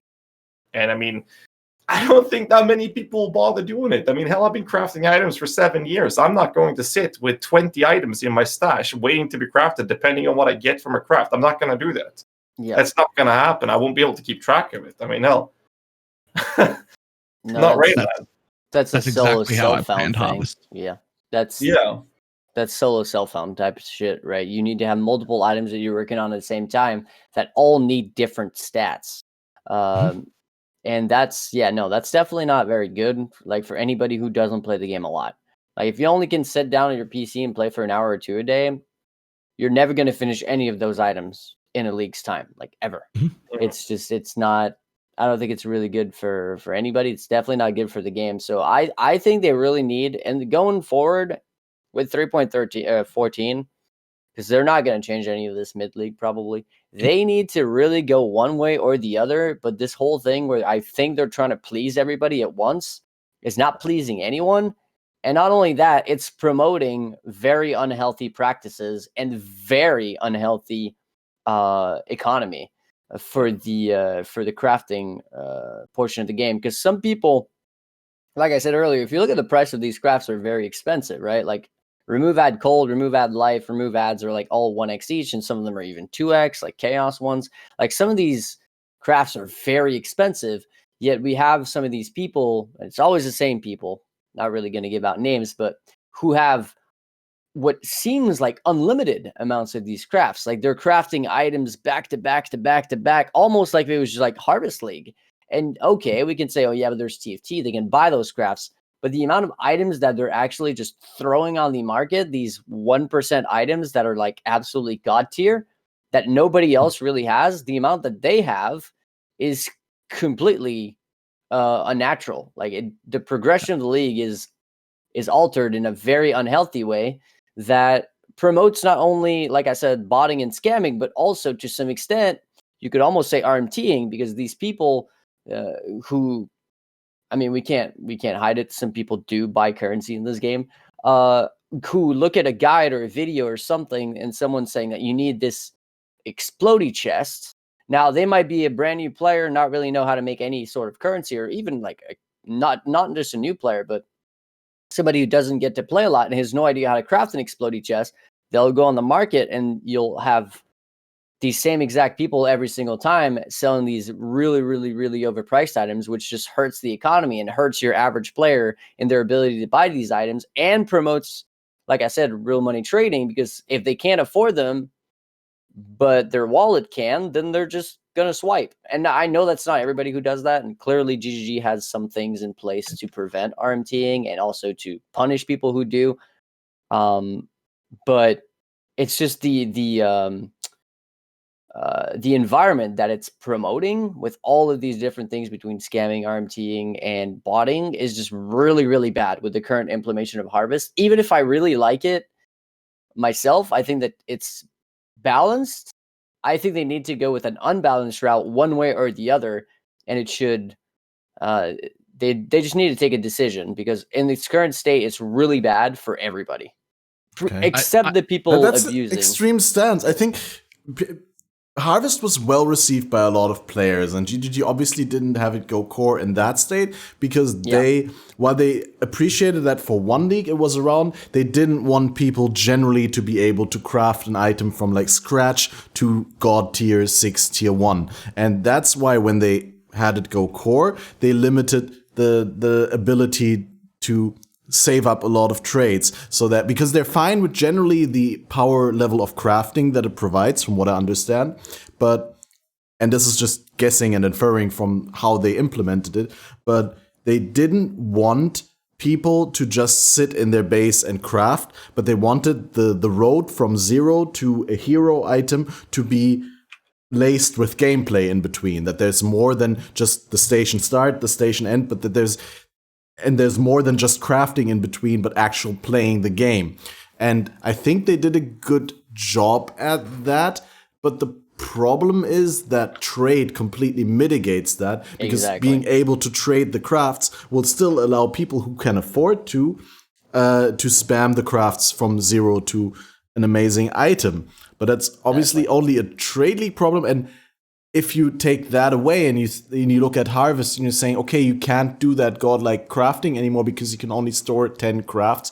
I get the overwhelming like feedback from you guys here in this podcast right now that makes Harvest bad, while I personally think that Harvest is pretty good, even if you can't do that, because it allows you to change little bits and pieces of items here, and it allows you to get additional gambles for like chaos, like just spam physical modifiers, like Balor said, on an axe instead of doing jagged fossils, or actually there is nothing else like that, but it just allows you to do that more often, and I don't think that's a big problem. I think the big problem that I personally see is that trading has always been this Wild West thing, and honestly, if they just implemented a system with which you couldn't get scammed Harvest craft trading, but that would limit the amount of trades for Harvest crafts that you can do to, say, 5 to 10 per day or something like that, right? That you have similar to master missions, you have a counter that goes up every day or situationally with certain triggers, and that allows you to buy a Harvest craft. Just an example. I'm not advocating implement that system, but if there was an in-game system that allowed you to trade Harvest crafts without being scammed, by similar to how trade works on the PS or on the console version of the game, where you can list items and people have an instant buyout. If they implemented something like that for Harvest crafting on PC, then people could obviously not get scammed with the Harvest crafts anymore. But obviously that would make it super OP for people who can afford to just chain buy 1,000 crafts at a time and to buy to craft an item to finish. But they could limit that. And I think that might be one way to do it. I just personally think that Harvest doesn't need to be this extremely insane endgame crafting mechanic that it used to be in order to be good and in order to be a benefit to the game. And while you guys pointed out some very valid criticism of bad things that Harvest brings to the game, I do think it brings a lot of good things as well. I personally think that's just a mentality of trade versus solo self-found, because I could 100% agree with everything you just said for solo self-found, but in trade, it's pretty much a completely different ball game. Like the ability to buy those crafts, no matter how rare they made them, even if they made them 10 times more rare than they currently are, or even if they made them that you can only store 3, or no matter what they do, the same people that are crafting these items right now are still going to be crafting them. So they're never going to prevent the ability to make those 6 T1 items within hours if you have the currency. Yeah. With the current implementation, it doesn't matter if it's 3 crafts, 10 crafts, or even 1 craft. It's always going to be the same people, and they're always going to be able to make those 6 T1 items. So if what they wanted was people not to be able to make 6 T1 items, what they actually need to do is remove some of the deterministic aspect of it. So instead of having a craft that gives you a life roll, have a craft that gives you a higher chance at a life roll. So if you had a mechanic like that, then harvest as a whole would probably get ignored. That's the thing, right? Its actual power level probably dies.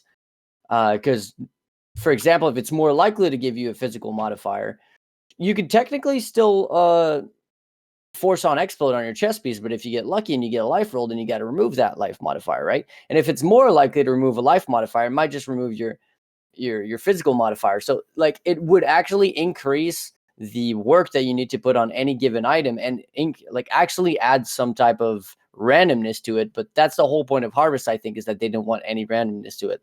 They wanted something to be deterministic when it came to crafting.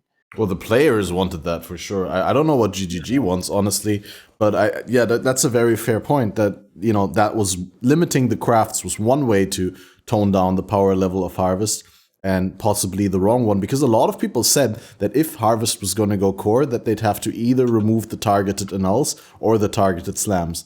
That's what I said. Yeah. I agree. That was my original plan too. I was hoping that they would get rid of remove add, and then get rid of remove, or and add. actually make the add much more likely to roll a decent tier. Not guaranteed, just more weighted towards a higher. So if I hit Org Life, it would more likely get me somewhere 70 plus, maybe not tier 1, but like at least a decent roll, giving me an ability to be like, okay, this piece is almost there, I need a decent res on it. Bam, harvest fixes that for me. But like, it doesn't, then I can't take it off, I can't reset it, it's still got a chance of failure. And like a sanctified fossil, right? Pretty much. Yeah. Maybe better than that. Yeah, maybe like that, like 3 or 4 times over, just I would agree with that. Towards the higher end, but then don't give me add and remove, and then what I can make is really decent pieces, guaranteed.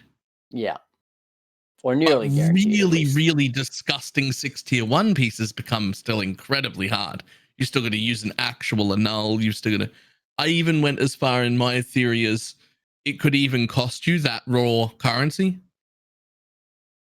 Like it could, if it's an exalt craft, it could actually cost an exalt to do it. But you do it through harvest with a raw exalt in it, and then it's like, boom, here's your almost guaranteed going to be a life roll, because it says, well, it says life, it's going to be life, almost guaranteed that it'll be in the top few tiers. Yeah, only issue it'll cost is you an exalt to do it. Is a solo self-found wouldn't enjoy that at all. Yeah. That I wouldn't mind. It would still be a raw buff to the crafting power of my exalt if I was able to augment the exalt with harvest to be specific. Like, I mean, think of all the shit mods that you can exalt. I Leo slammed my chest piece yesterday for 7 life regen suffix. Yeah, but at the same time, right, you do need to take in consideration that dropping exalt is a lot more rare than finding a harvest craft. So, true. At that point, it would have to be a little too far. But. Yeah. So maybe not having a, but I agree with that. Initially, that's what I said too. I said they need to remove removes or adds, one or the other. They can't have them both in. It makes it trivializes the one thing in Path of Exile that is truly endgame, which is crafting. Because like we said already, mapping has been trivialized, bossing has been trivialized for ages. The only thing that really has an end game in PoE has always been crafting. Making a 61 item is something that just at the same scale, at the same rate than making a GG ore stacker was in past leagues, was something that you could spend thousands of exalts. I mean, Ghazzy fucking scoured 970x spent on a helmet, right? Like, it's something that you could actually spend ridiculous amounts of currency in order to get something that only you had, right? You were the only person. Not only were you the only person, some people were willing to give you a mirror and then some feet in order to get your item. That's how good and unique that item was, right? And Harvest trivializes that to a whole other level. Like Harvest takes this whole dynamic of having items that are actually truly god tier, and it's like, yeah, you want a god tier item, you want a god tier item. Oh, what about you? You play 2 hours a day and you still want a god? Yeah, I got you, right? So it just makes it very I think, again, it trivializes one of the only aspect of the game which hasn't been trivialized in years, because I mean, ever since even just a few years ago, I'd say that bossing and mapping and all that content has been trivialized for a very long time. And crafting has been like the last standing pillar for actually currency sync. There's no other currency sync in the game. Like, other than multi-modding, what else do you do with exalts other than clap on fucking multi-mod and maybe a 129 fizz roll on your fizz weapon? Exalts have no use whatsoever. So Chaos can at least roll maps, but exalts really don't have any use outside of slamming them on items trying to get better mods. And then what do? Prefixes can't be changed. Scour, go again. Suffixes can't be changed. Scour, go again. You're actually sinking that currency into something. And Harvest takes that whole part of the game and just throws out the window because it makes it super easy. And even if you have only 10 crafts available, the fact that you can buy them from other players instantly, it just makes it, like I said, there's same people every single league. And if it doesn't change, it's going to be the same people every single league. We'll have these GG61 items 3 days into the league. And then they're just banking off of people literally buying those for ridiculous prices. And now, again, doesn't affect me, doesn't affect you, but it does affect the economy. And it does take these items, which should technically have some value, and it just reduces that value to absolute nothingness. So, yeah. It's kind of my standpoint when it comes to that. I really feel like crafting was like the last pillar of endgame in PoE, and I'm really disappointed, honestly, in GGG. Agree. No, I completely agree. Like the reason it was fun to craft the helmet that I fucked over last league was because when or if it finished, and that was even somewhat deterministically craftable. It had an average finish cost of about 1100x to finish. It was still a crazy craft, and once it was done, it would be mirror serviced, and it would be glorious, and people would have to pay a large fee to mirror service it. And I would probably never get my currency back, but I would get some of it back. But I would have that feeling of this is an item that people will be copying because it's ridiculously hard to finish. Yep. Now, there is Maven Orbs, which will have that same effect, but that's even crazier. That's like absolutely disgusting, especially if the Flicker Shade Spectres are good enough. Then we're going to make a 4 tier 0 modded 10 link helmet. Now that's ridiculous. But that's also deterministic. It's not even hard to do because I'm pretty sure Maven No, Orb. it's not hard. It's just a currency sync. Is it? Yes, it's a massive currency sync. Dude, I mean, one thing that I haven't known yet because I haven't messed around with them at all is, do Maven Orbs respect Metamods? Because if they do, that's trivialized. Because guess what? They do. I made a video. Well, that makes no sense. That's ridiculous. Because think about an item with, let's just take Tailwind Boots, for example. Tailwind's a suffix, Elusive's a prefix, which you can force on with critical augment. So you could literally take any item literally, and you do one part, either suffixes or prefixes first, and then all you need to do is to make sure that you have 2 influence mods as like your prefixes and suffixes on your other item. Craft on either prefix or on your other affixes, be it prefix or suffix. Kind of getting lost here. But you put in prefixes or suffixes can't be changed. And if you put on, let's say, suffixes can't be changed, and you have 2 prefixes that are both influence, you're guaranteeing to hit one of them. And if they're both deterministics, if you fail, you just add that one that you missed back on, and then you do it again. And it's a 1 in 2 chance. So at most, we're talking about a very, very, very little currency sink of a handful of exalts to get both of them elevated mods. It's yes, but they've changed some trivial. Tags. They changed the tags. Like for Tailwind or Elusive are no longer tagged. so you can't force them. Elusive it's still a critical tag. So when we talk about the helmet, for example, you have an SS mod that can't be removed. You have the suffixes are very easy to sort on. Like cold the suffixes and crit, right? Or whatever. Yeah, there's a cold crit and the SS mod. The problem with the prefixes is that you have a non-influence +3 level socket to mini gems. That has to be there. That is one of the hardest mods to hit. So then you have to ignore that one and apply 2 modifiers. Suffixes can't be changed, and do the Maven strategy. And then when you're done with that, you have 4 elevated modifiers with essence, and now you're only lacking the +3. Now that exalt, it's one chance of hitting that exalt, and I think the average of hitting that would be 1 in 37x. If that fails, and that turns into a craft that you can't deterministically remove, like mana, for example. Didn't know.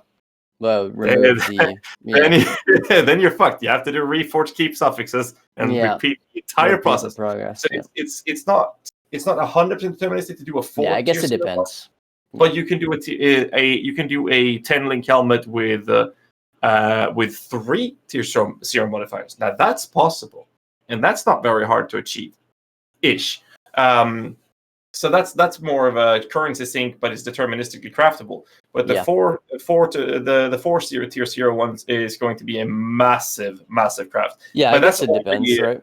Yeah, but it's only if the flicker shades are worth using, which we'll see. I'm hoping there will be. But even if they're not, I mean, even if you do a 3 tier 0 modified helm, it's deterministic, but it's going to be a very expensive craft. And even at that point, there's not going to be that many people going for that type of craft in the end.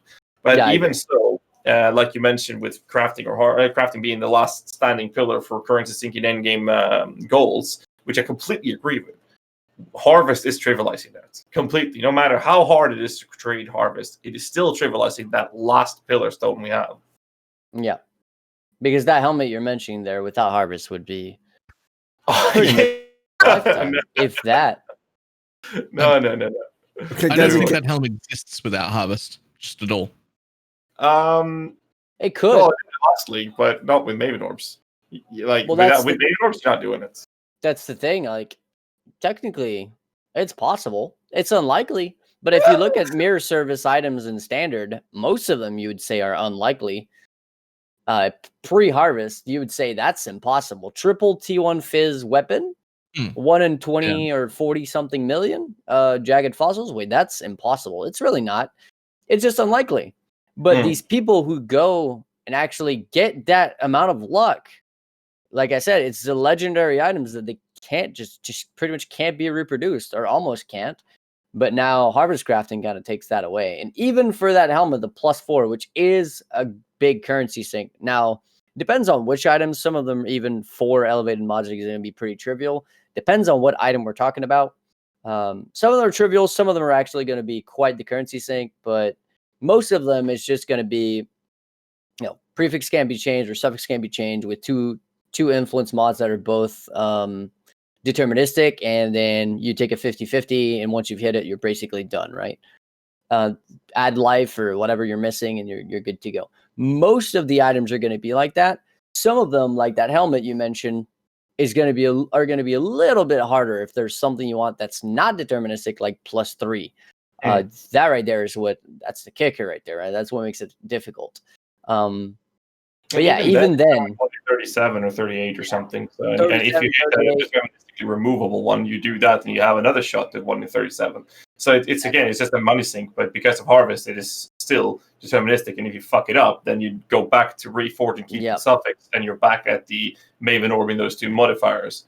So I mean, it's just a currency thing. It's definitely possible. Unlike if you want to hit that helmet without the Maven Orbs, just crafting it without harvest, that would be slamming it. But if you're just looking at, like you said, 40-50 million jagged fossils on triple tier 1 prefixes, like a perfect helmet with Essence of Horror would be. I think we calculated with not tier 1 modifiers, but the actual modifiers you wanted requires about 3 million Essences of Horror. There you go. And I mean, it's probably it's not likely, but you can do it. Yeah. 3 million. May I quickly interrupt? Just I really enjoy listening to this, but it feels like it has become a conversation for like the top 1% a little bit. Yeah. Can you quickly explain, give some well needed context? What is a Maven Orb and how does it work? Maven Orb allows you to reach a new tier of influence mods. how do you accomplish that? You use the Maven Orb on an item that has 2 influence mods? I can explain it. I made a video on exact mechanics. I spoke to Viperesque about this to make sure I had all the information. So the Maven Orb, basically what it does, it can only be used on an item when the entire mechanic of the orb can function. So if you have an item with suffixes can't be changed, then it has to have 2 influence modifiers that are prefixes for it to work. So if you have 2 influence modifiers on an item, for example, and you use the Maven Orb, it will take away one of the influence modifiers and it would increase the tier of the other one by 1 level. So if you have a tier 2 minion damage support, it will bring that up to tier 1. If it is a tier 1 minion damage roll, it will bring that up to tier 0. And that's the elevated extra higher tier 1. In this case, it didn't tier 1. exist previously and that you can't roll naturally. But the question now that arises from that is you're talking about making items with several tier 0 modifiers. How do you go about that when the orb has a chance to remove the previous tier 0? It can target the previous tier 0 with the removal, right? So it can. But how it can also you make more than 2? Metamods. So let's just take these boots that I was talking about earlier. Let's just take, for example, Tailwind boots. You would go ahead and get Tailwind on your boots, and then let's just say put 2 random resistances on there, okay? Next thing, let's say you wanted the upgraded version of Unaffected by Desecrated Ground, which is very meta this league, or at least going to be, which gives you Unaffected by Poison, which is amazing for the poison sexton abusing. That's insane. As well as, let's say, Elevated Elusive. Now, I don't know if there's actually an Elevated Elusive, but let's just say there is. So you would go ahead, and both of these are deterministic. So what you would do once you have your 3 suffixes, including your Tailwind, is you would augment Chaos twice on boots. There's no Chaos prefixes except for the 2 Hunters, which are Unaffected by Desecrated Ground, and Level of Chaos Gems. Now you've got 2 influence prefixes, but you also have your Tailwind suffix, which you don't want to be messing with. So you have to craft on suffixes cannot be changed. So then your Tailwind is safe. But you still have 2 influence mods because you need those 2 influence mods to be able to go forward. Now you Maven Orb, there's a 50-50. It hits your +2 Chaos, which is what you want. And it upgrades your Unaffected by Desecrated Ground to Unaffected by Poison, or it removes your poison and gives you T0 +2 Chaos, which might be +3. I don't know. I never looked. Let's say it gives you +3 Chaos, meaning you failed. What you do is you re-augment Chaos to get that Desecrated mod back on, and then you just Maven Orb again. That's all you have to do. Your suffix there's only one. Still there. There's only one prefix that you can hit with Augment Chaos, or 2. There's but the one is already on there. Okay, yeah. It can still hit the T0. That's the thing, right? That upgraded T0 +2 Chaos. Let's just say it goes to +3. I didn't look. Yeah, but what I meant, if you already upgraded it and then you want to fix it after the failed first attempt, then you add it back on because it already has the one of the 2 Chaos mods that it can roll. So when you augment Chaos, it's guaranteed to get the other one because there's no other Chaos prefix that you can roll. And then you go again for the 50-50. Now let's say you had that mod, right? And initially you would have started by doing the same thing, but with your suffixes for your Tailwind. But it's a little bit easier because all you have to do is get Tailwind and any other influence modifier and just 50-50 it, because that's the start of your item. Because Tailwind is not deterministic, does not have a tag. So you always start with things that don't have tags. So for Ghazzy's helmet, he has to start with the Essence of Horror, because otherwise he can't get that mod back. For the Tailwind boots, it's Tailwind. So you have to start with Tailwind. You upgrade that with, you just aug anything that adds that's influence. Hopefully, that's also deterministic, so you don't waste augs. Now you've got two influence mods. Maven Orb, 50-50 for your Tailwind. If you miss it, well, I guess you just alt spam it, right? Until you get it back. You go Tailwind again. Right back to Tailwind. Once you have the elevated Tailwind mod, you got to finish your suffixes. Otherwise, you can mess up your item later on. Not initially, but later on. Well, actually, yeah. So then you do what I said about the Chaos stuff. And then you'd have 2 elevated mods. But depending on your item, now for those specific boots, after that, you'd remove your crafted mod and you'd aug crit that guarantees elusive. Now you've got crit, you've got elusive, you got upgraded Tailwind, and that you've got the upgraded Desecrated Ground unaffected by poison. Let's say you wanted to also get upgraded, what's it called? Elusive. This is where it becomes expensive. And that's where, for this example, for boots, if you wanted that as well, you'd have to take another 50-50 because you'd have to remove that suffixes cannot be changed prefix. Og Chaos again to get that crappy mod that you just got rid of, right? The +2 Chaos gems. And then take 1 and 4. So that's where that's the point we've gotten to where the items actually get expensive to craft, is when we're talking about items that have like 4 T0 mods on them, which that alone is for the, like, most people are never going to see those in their lives. But still, most people should technically never see them in their life. But now, because of Harvest, it's not only made possible, it's made somewhat easy for the people who make those hundreds and thousands of exalts per league. And those 1%, I guess. Yeah. So hopefully that rundown makes sense. It does make a lot more sense now. I was able to follow that. Right, okay, I just was wondering how you go from when you have 1 tier 0 prefix and 1 tier 0 suffix, how you go from there to get that 3rd tier 0 and the 4th tier 0, because obviously that's an insane gamble, because you could lose a tier 0 doing that. Yeah, that's where it becomes expensive, right? Like, if you did that and you lost the Tailwind, now you're fucked, because all those other T0 mods that you forced on, they're worthless. At that point, you're a scour. Back to rolling for Tailwind, please. 970x in the trash can. Exactly. I mean, I think that once we've gone through these things, I feel like this summarizes what both me and Path were saying about Harvest trivializing that end. And yes, that does apply only to the people that are getting thousands of X per league, and that are going for this.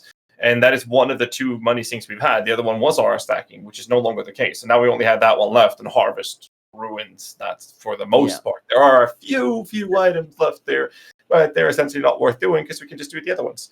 And I think that Exaltus, mirrors have lost value because of it. Because it's easier to just get the Exaltus to craft the item yourself rather than the mirror service it. Because for the most part, you're going to be able to craft most of these items for less currency than what a mirror is worth. So therefore, either the mirror will go down to a drastic low currency count, and people will just do it then, and which might be a result, which would be pretty cool to see if mirrors went down in value, because it's going to be cheaper to copy the item than crafting it yourself. But the only reason people copy items would be because it's just faster and they don't want to do the craft. But ultimately, the point being, Harvest is trivializing that last pillar stone that we have for those players. But to rewind back to the casual players, I think that Harvest is very good in general for the casual players, but casual players are also being hurt because of the economy. The economy is adaptive because of the way the ones that are making thousands of X are behaving, and most of us are pretty fucking obnoxious on the market. I mean, last time I crafted an item for 9x, I sold it for 40. So I mean, that's pretty obnoxious, because I know I can craft the item for a 4th of that, but I'm selling it for 4 times more because that's profit. People will buy it, and I know that. And that's I guess that's smart for me to do, because that's basically taking advantage of people that are not aware. But then again, it's like Harvest is helping that because people can choose not to buy it and then try to craft it themselves, but they have to take that step. So I mean, Harvest has its pros and cons with that in mind, right? So it's like you said. I think that GG is trying to please everyone and falling. They're getting a half-assed result across the board, and they should go hard on one end so that we can find a good balance in the game, because it's very volatile in the current state.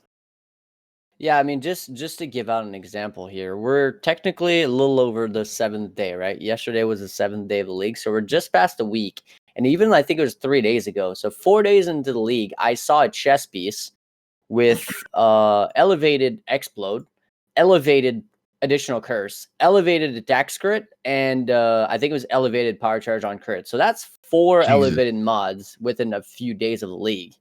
Jesus. So people are making these items. Wait, was no, that was no, that was not standard. It was in league, I'm pretty sure. So yeah, because it had like the area effect from that's from explode. It had the mana reserved from the curse. I'm pretty sure it also had the higher spell crit that went up to 2%. Like it literally items that technically shouldn't even exist, or even if they should be very, very, very, very difficult to acquire, now exist within days of a league. And no, it wasn't on Reddit. It was actually like I don't really do Reddit. It was actually like in the browser. Like I have some live searches set for some stuff up, and yeah, Like, I can't remember if it had 3 or maybe it had the 4th one, but it was at least 3 because I remember the crit, the curse, and the explode all being elevated with like 120 life or something, which I think is a T1 life roll as well. So like technically that item should not exist. At least not yet. Like, because I saw this multiple days ago already. Or take another example, bleed bows, pretty common this league, pretty popular. Flaring, T1 flat fizz with T1 damage over time suffix with the Elder Bleed mod. If you look at the odds of rolling that with Jagged Fossils, it's probably in the fucking millions. Should not exist. And they are being printed because you can actually dupe the base. And the bleed mod is deterministic. They're being printed. So I had to look it up real quick. Just the elevated +2 level of socketed mods is just +2 level with 3 to 7% quality. Jesus. Yeah. It's actual garbage. But it That's exists, kind of a meme. right? That's the problem. Yeah. But yeah. I didn't expect Harvest to be such a big topic. I should have, because I've got tons to say on it.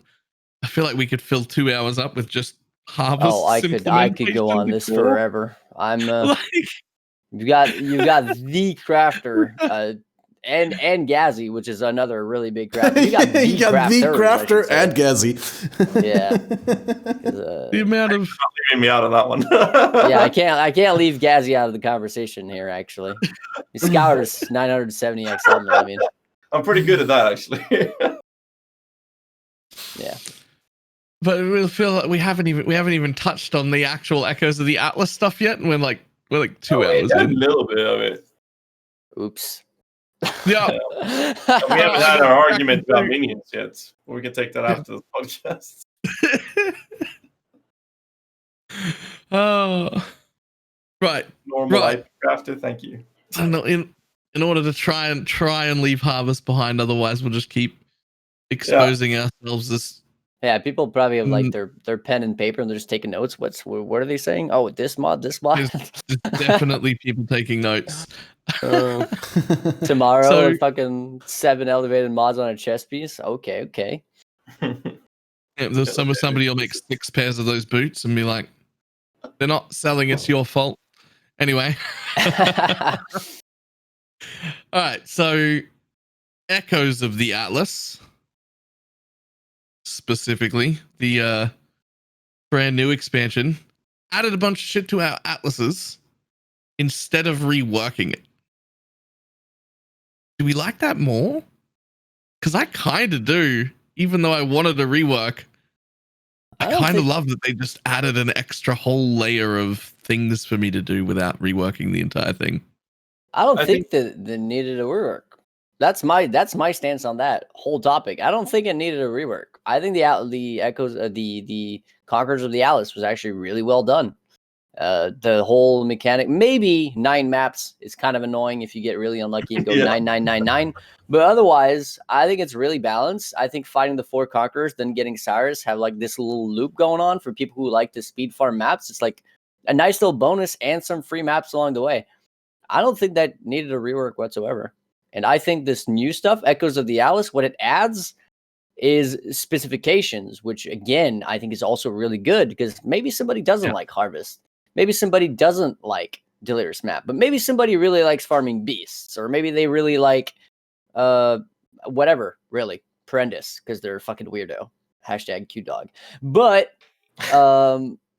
you know, for the people who like those specific things, you can now target them. They can actually target them now without going through the really annoying route of things like prophecies.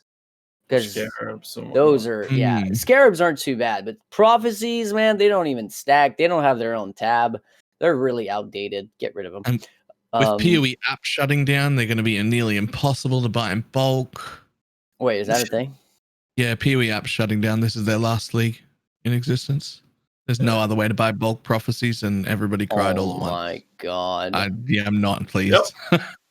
I think the Echoes of Atlas is probably one of the best expansions I've seen, hands down. I think that the only major problem I have with it is that it's very daunting for new players. There's already a shitload of shit to do. There's so much you can do. this didn't change or improve any of those mechanics. I would have loved to see a rework on the watchstones rather than adding another watchstone, adding nodes on the tree, adding craftable watchstones. I would rather have seen, sextants. I would rather have seen a rework on the sextants. But I think that I love the aspect of what they've done. I love the fact that we are promoted to do different maps. I mean, I used to race in hardcore for about 5 years, and I was so sick and tired of running over 1,000 underground sea maps before eventually dying to a pack of bears. Because, that happened with Taste of Fate 5 times in one league. And, I'd rather be forced or promoted to do other maps than one map over and over again. Obviously, you have delirium farming maps like in the past you did. Especially if Nemesis is going to come back on Sana in the future league, then people are going to do the BC Tower or port maps farming again. That's just what people will be doing. Maybe one of the new maps have a nice layout for it. Doesn't really matter. People will do splinter farming with Delirium and Tropical Island and stuff like that. There's always going to be those choices. But because of the way Maven works with the invitations, honestly, like you can get the cycles going for the Series and Conquers. I think that's perfect. I agree with Path on that one completely. And now you're promoted to do different maps, so you can get the invitation going to fight the Maven's invitation. To get the later to do these splinters. You can now set up your Atlas. You can do the Shaper and Elder maps, so they are actually worth doing. Like in the past, I've completely ignored doing Elder fights because Elder's not worth bothering. Now I'm actually promoted to do the Elder maps so that Maven can witness the Elder guards that I'm doing, and I can get a free Elder map, and then I can go in and I can do the invitation for that and get Maven fragments to do the Maven boss fight. There's so many layers of content I can do, which is promoting me to do different things. That's awesome. And I mean, ARPG games is the essence and definition of insanity. You're doing the same thing over and over and over again, expecting to get a different result. Finding that mirror, finding that exalted, or whatever, right?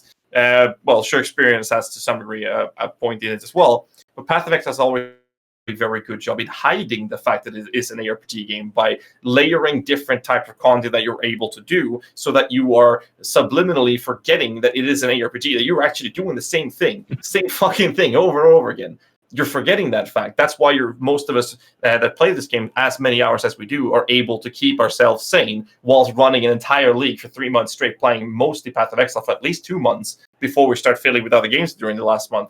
And that's only because they're good at hiding these things. This expansion that they released are emphasizing on that structure, allowing us to even further do different things and get the feeling that we are doing different fights. We're doing different invitations, which are different. Even if you're trivializing, it's still a different fight.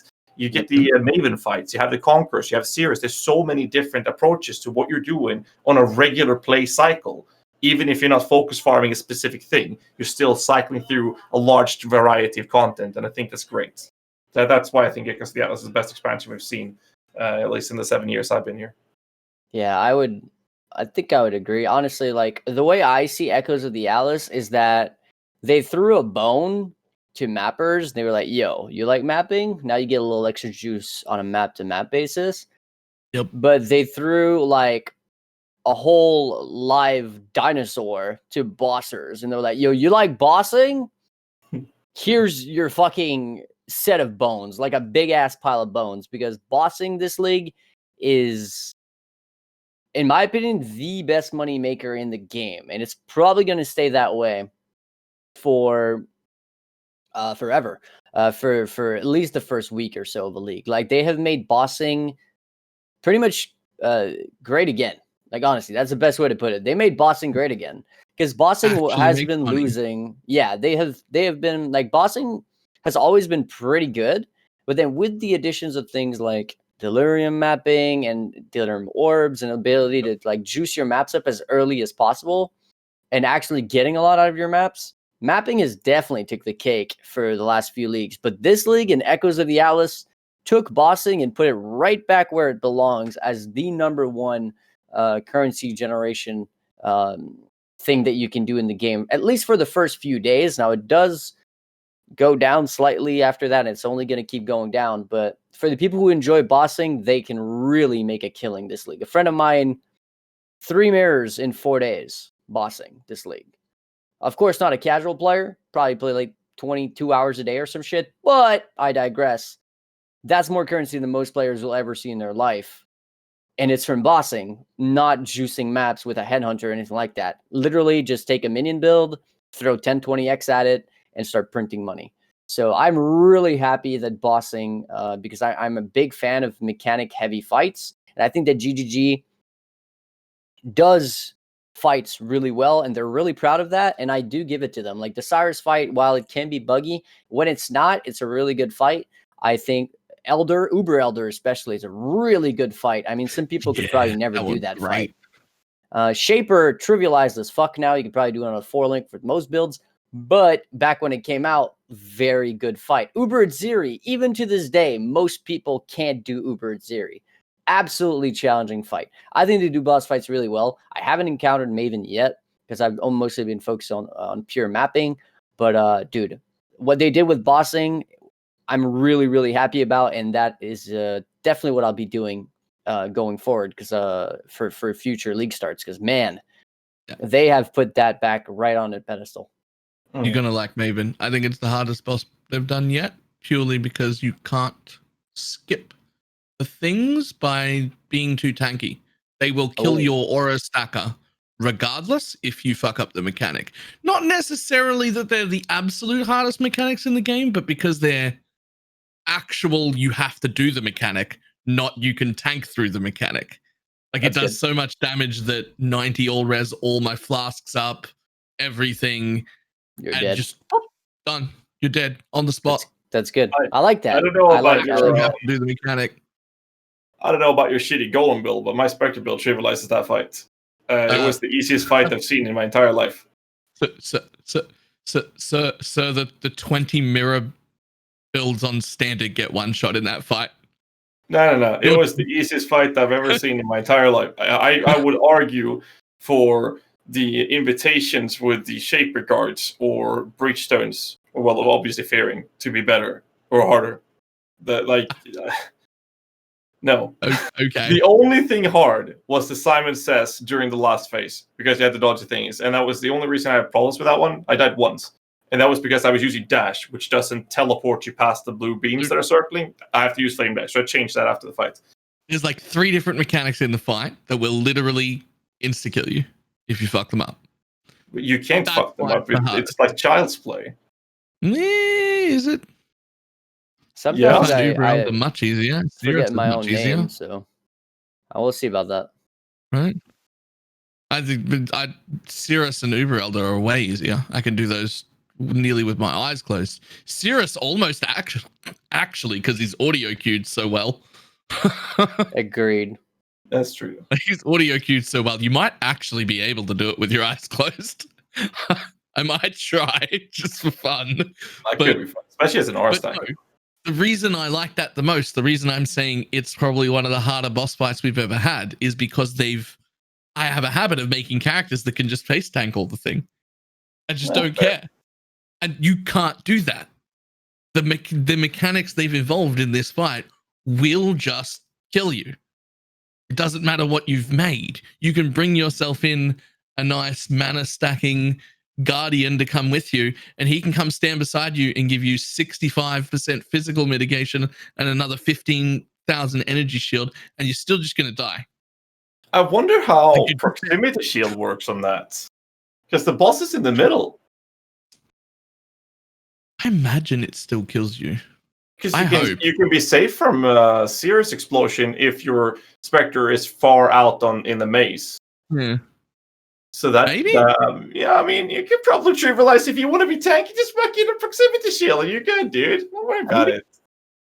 I hope they thought about that, because everything else doesn't work. Like it just they didn't think about it serious. Their mechanics in this fight just do so much raw damage when you fail them that no amount of tank makes you succeed, which I really like, and I hope they keep moving forward with that, because it means no matter how OP my character gets, if I don't get the mechanic right, I'm dead. And I like that. I really like that. Yeah, even though in this instance the mechanic I'm struggling with is remembering things, which that's a bit annoying. But I agree, because I personally quite the opposite. I typically make boss killers on like a tabula and some dog shit gear, and the idea behind boss killing for me is just making money. So I go in with the least amount of gear possible and as early as possible. So I can't face tank a single mechanic of even Shaper because I'll die. So I really like mechanic heavy fights, especially when they're, you can get used to it with experience and take advantage of that. For example, Cyrus with the voice lines, right? If he says die, there's a die beam coming. You got to dash left, right behind him somewhere, and you got to do something, right? For same thing with Shaper, he's also got a really good voice line. Like you know what's going on, and even if you go in there with 2,000 HP, if you just don't get hit forehead, you're gonna be fine. And that's the kind of boss fights that I like. And Maven, from what I saw, at least from the videos I saw, looked like there was a lot of shit going on at once. Lots of balls, lots of beams, lots of this, lots of that. So I'm looking forward to doing that boss fight on like an absolute trash tier character.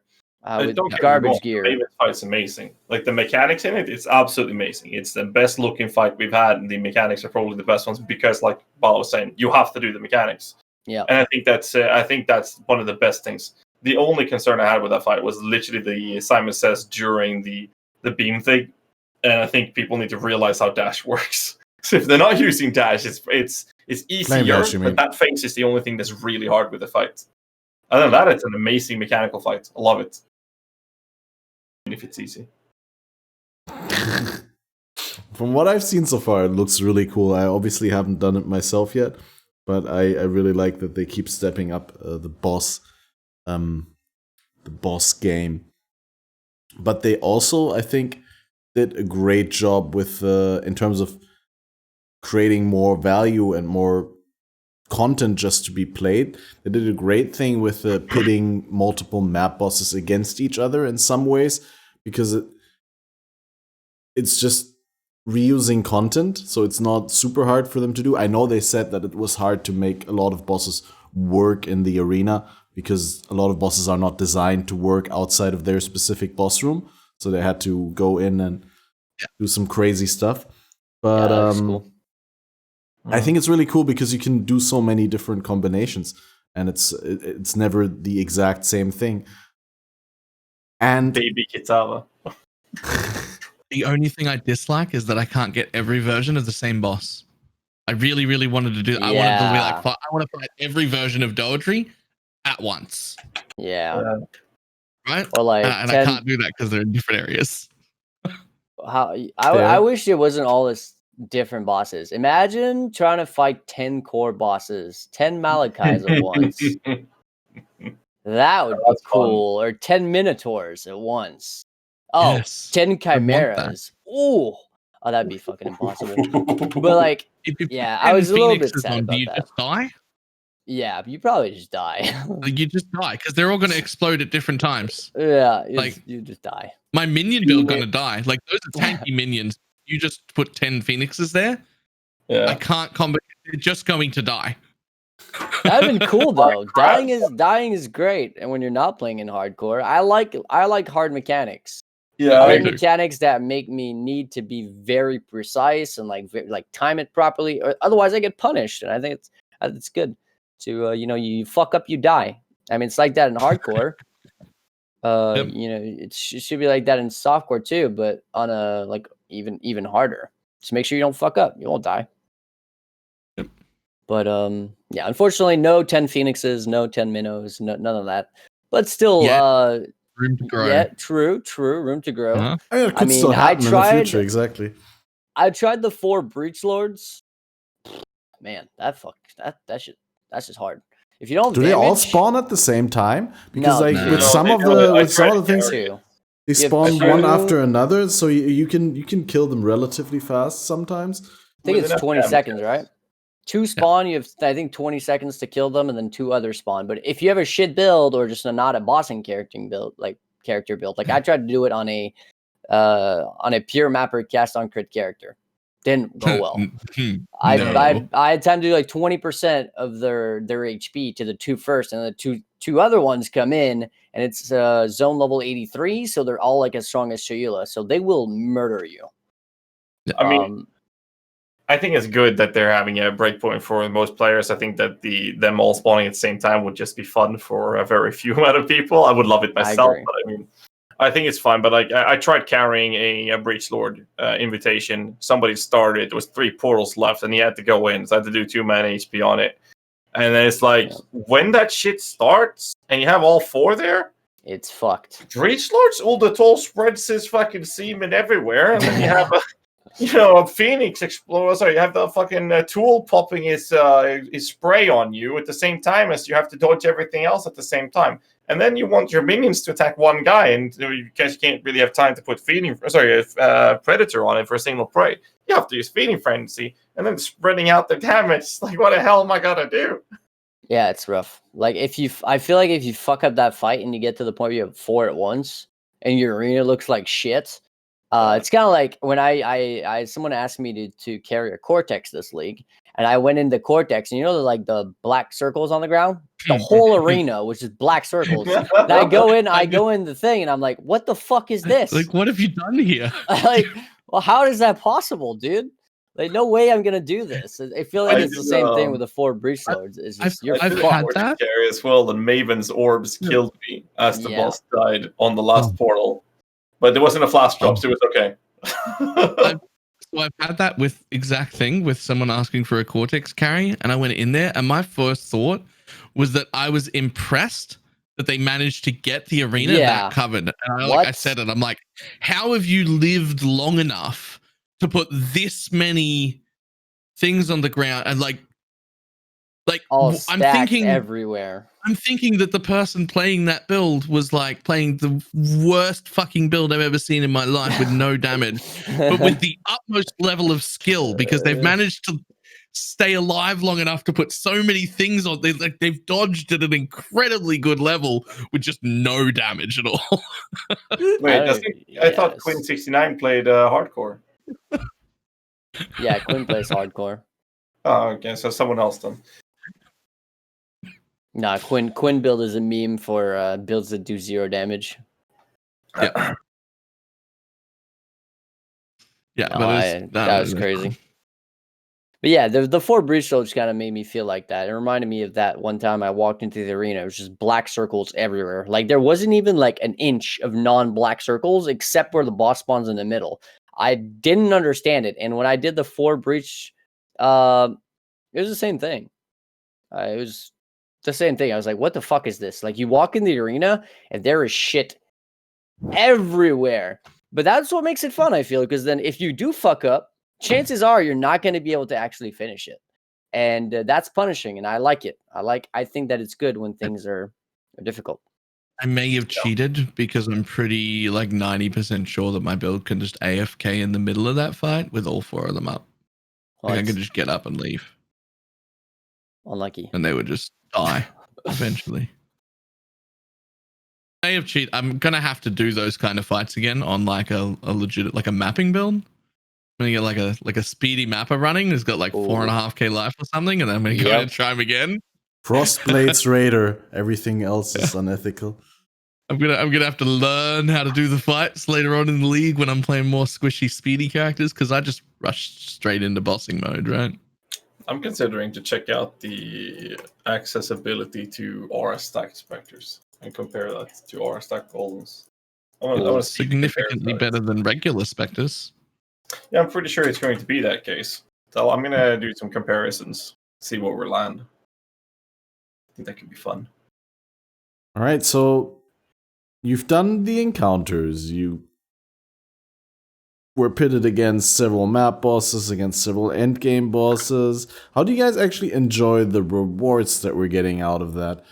The fact that every single zone has its own little tree. I mean, we talked about it a little bit, but do you guys have any favorite nodes that you'd like to mention, that you'd like to greet? You give a shout out to. Now, what do you guys spec into? Is there any zone that you like particularly? Max Harvest Hamlets, and then Uncharted, go for double Sauna and put Synthesis, farm Hamlet to your heart's content. Every time you get a Sauna, you get like 20-25 maps to choose from. You get a Harvest Craft, you smack that shit up. And then preferably on the Hamlet area, you get such insane crafts from it, and so many you can't get enough. Because you can only save 10. And then every boss you kill have a chance of giving you the Synthesis once, and then you get triple implicit synthesis items, which is hit a decent implicit in the correct mods, and you have increased chance by 50% higher chance of getting a good implicit by having 3 instead of 2 implicits on them, and you get a shitload of money for doing nothing. So yeah, that's my strategy. Yeah, I personally, I think every zone has its niche, and I think it's really cool. No matter what you like to do, there's a zone for you. And since there's only 8 zones and there's quite a few maps at this point, no matter what you like to do, there's probably going to be one map in that zone that that you enjoy, or at least that you don't hate.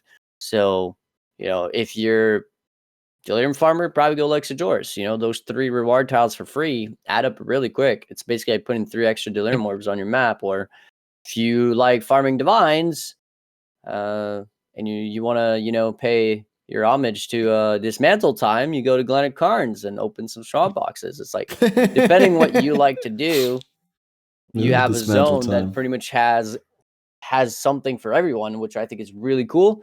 But when I heard the video, right, and Chris talking about the release, he was like, this is going to be like the craziest shit, like the top 1%, like it's going to be the end game. But when I saw the tree at the end, I was like, well, I feel like I was maybe expecting a bit more. I feel like some of those rewards you could almost entirely just ignore, right? Because like I said, it's like throwing a bone to mapper. For example? I guess the harvest one is pretty strong, being able to get that many harvests. But yeah, Harby was pretty good, but that was broken and they fixed it, so technically it wasn't really supposed to be like that. It's still pretty good return though, just for running Alk maps and what is it, Valdo's Rest? It's good. It's free. Right? I leveled a new character the other day, and it's like I never went below 200 million XP per hour just on Alked white and then yellow maps, all the way to almost level 90. It was crazy.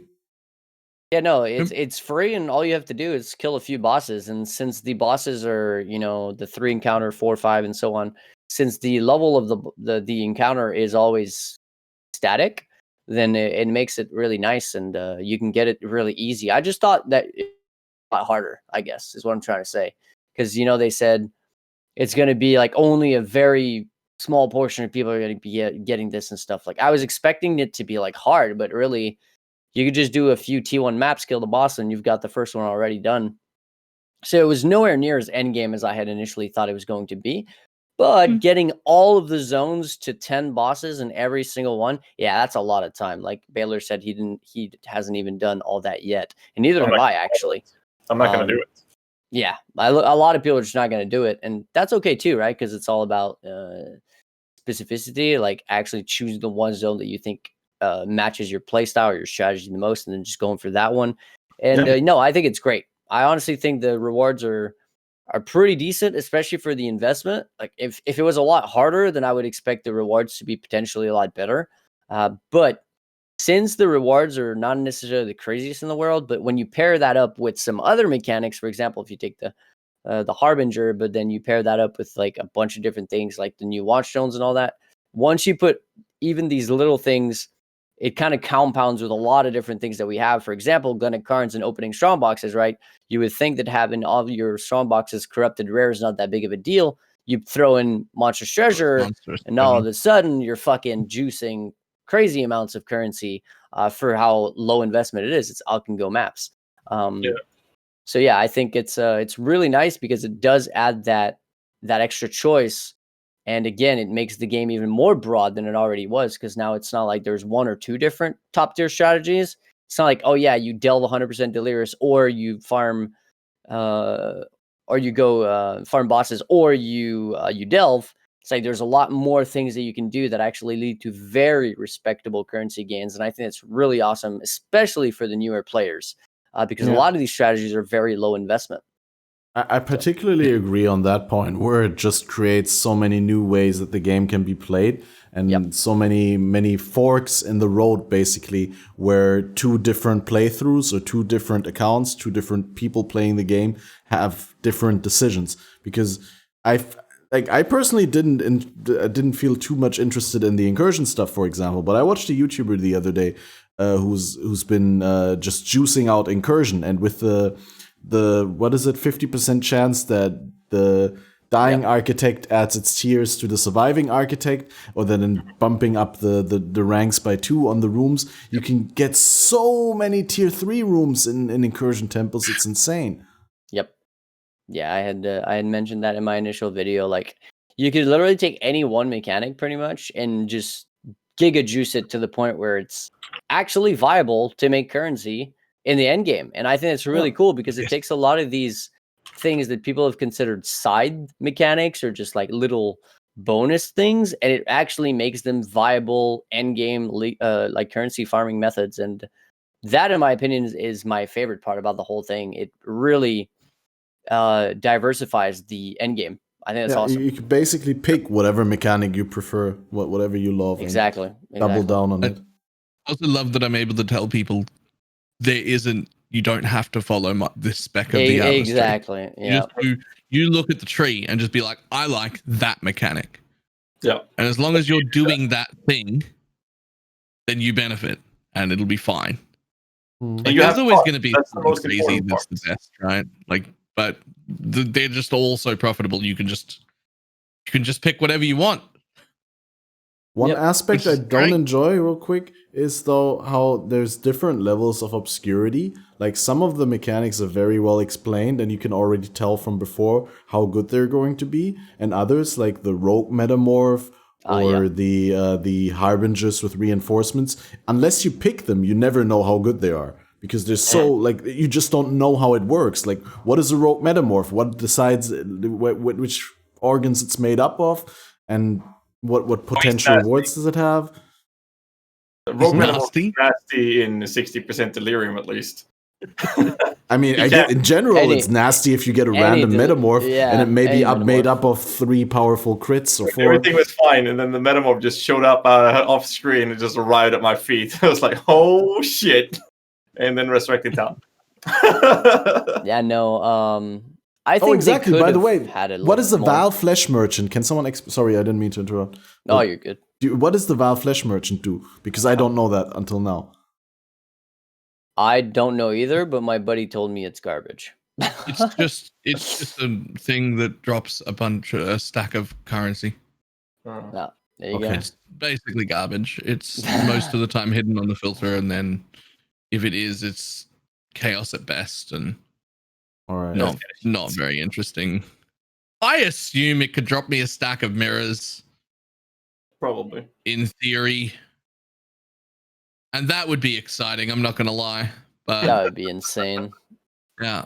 Everybody would expect that node for the rest of their life if someone actually happened to do that. If any of us just get one clip of it being like, boom, there's 10 mirrors on the ground. Everyone takes that node. Everybody. And nobody gets mirrors for like the rest of the game. No one else gets a stack of 10 mirrors, but everyone takes it. Yeah, but does it have is it guaranteed to be a full stack? I have no idea. No. Yeah. I feel like they could have had. Right? Just go for it. Even if they could have added something. I mean, no, I really feel like they should have added maybe just one line to explain what it was or what it does. Yeah. Even if it's just shown with highlight key, I advanced agree. Highlights. Yep. Because like you have to pay, right? And in Trade League, it's 5C for the Unmaking Orb or something. It's not a big deal, but I guess for solo self-founders, something like that, maybe it's harder to get those orbs. So, you want to be knowing what you're getting for your money and for your orbs, for your time. Yeah. And, if ever you happen to be unlucky. Now, I think that in the higher tier, like the 6 fights and so on, these orb unmakings are actually guaranteed. So if you mess up your Atlas at some point, you can always get it back. I think it's not random for the higher encounters. But I don't think I've ever not gotten one. Yeah, so it's not that big of a deal, but still, it kind of sucks if you're really early and you just can't do it or something or whatever it is. That's it'd be nice to have just one little line to tell us what it was, because, for example, if you take the Reinforcement Harbinger, that node was broken. Some guy apparently farmed 8 mirror shards in a day or something. Like, it was broken beyond belief. And if that guy never said anything about farming those 8 mirror shards and nobody ever caught on and whatever, right? The Reddit post never happens, then maybe he just keeps farming those those mirror shards over and over again. That was only And, in combination with the Watchstone mod that makes Harbingers Yeah. drop more Yeah, valuable yeah. currency shards, right? And that got Well, toned down. not only, but technically you could still, but yeah, obviously it made it even better. Yeah. But they stealth nerfed that without a patch note. Yeah. So Meanwhile, technically we don't people actually are know. spending 50 to 80 exalts trying to roll these watchstones that don't do the thing anymore. Yeah. Because there's no patch note and no one knows, and I'm really displeased with that. But I'm fine with them wanting to fix it. I'm just not fine with them fixing it and them just not saying anything. They yeah, made several changes like that in the past, especially when it comes to minions. They made so many Yeah, patches. I hate it when they do that. Never saying anything, and then we hear a year later when I'm talking to one of the devs, and they'll be like, "Oh, well, we fixed that a year ago." And I go through the patches, and it's like, "There's no note of there's this." nothing. Like, oh, that must have slipped our minds or something. I'm like, what the fuck? That's big information. We want to hear this. That's big. Note it. They even, let's see, their last post they did was a pseudo official announcement. It was not a tagged everyone in their Discord. It was the 3.13 OC hotfix.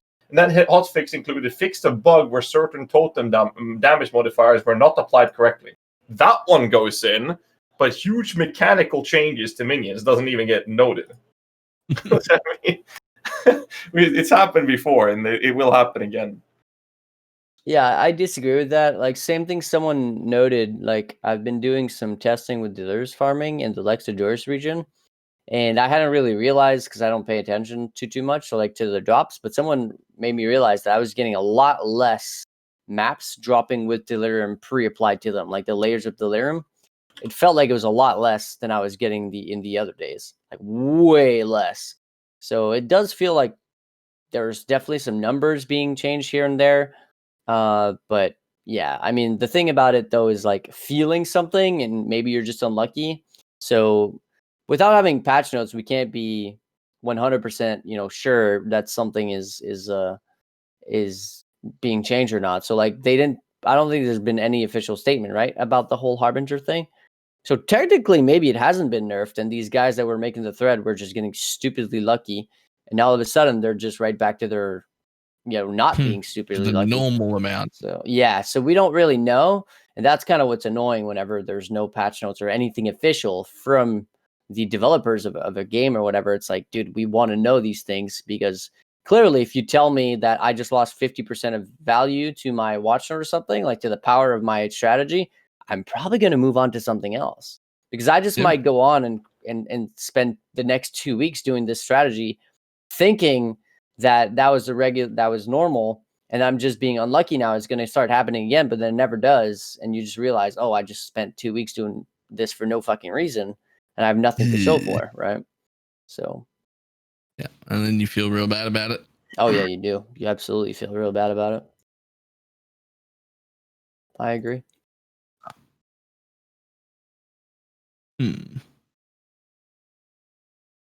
Yeah, that's definitely a thing. It's a bit problematic, I would say. But oh well.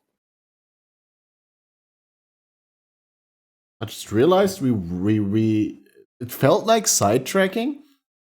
Well, we jumped so much through the document or in the planned topics that we actually pretty much covered everything that we wanted to talk about from the get-go. I mean, not in the order, not by any means in the order that it was listed, and not with any formal structure, but we did cover everything.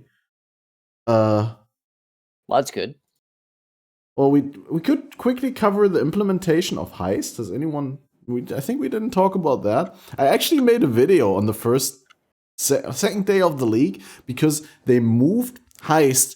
Instead of having it start in Act 1, they moved it to Act 6, and therefore the first quest contract that you got from Kurai, and a lot of people may not know about that, because that's like something that people mostly did in SSF and racing, but you could reset that first quest contract that you get from Kurai just by not completing it. And people were doing that when it was a level 2 contract, right? Because you could get pretty decent leveling uniques, and there's only a handful of the uniques that can drop at that level. So you're pretty high likeliness to get a gold rim, to get a tabula, wanderlust, that sort of stuff. But now they bumped it up to level 45 because it only starts in Act 6.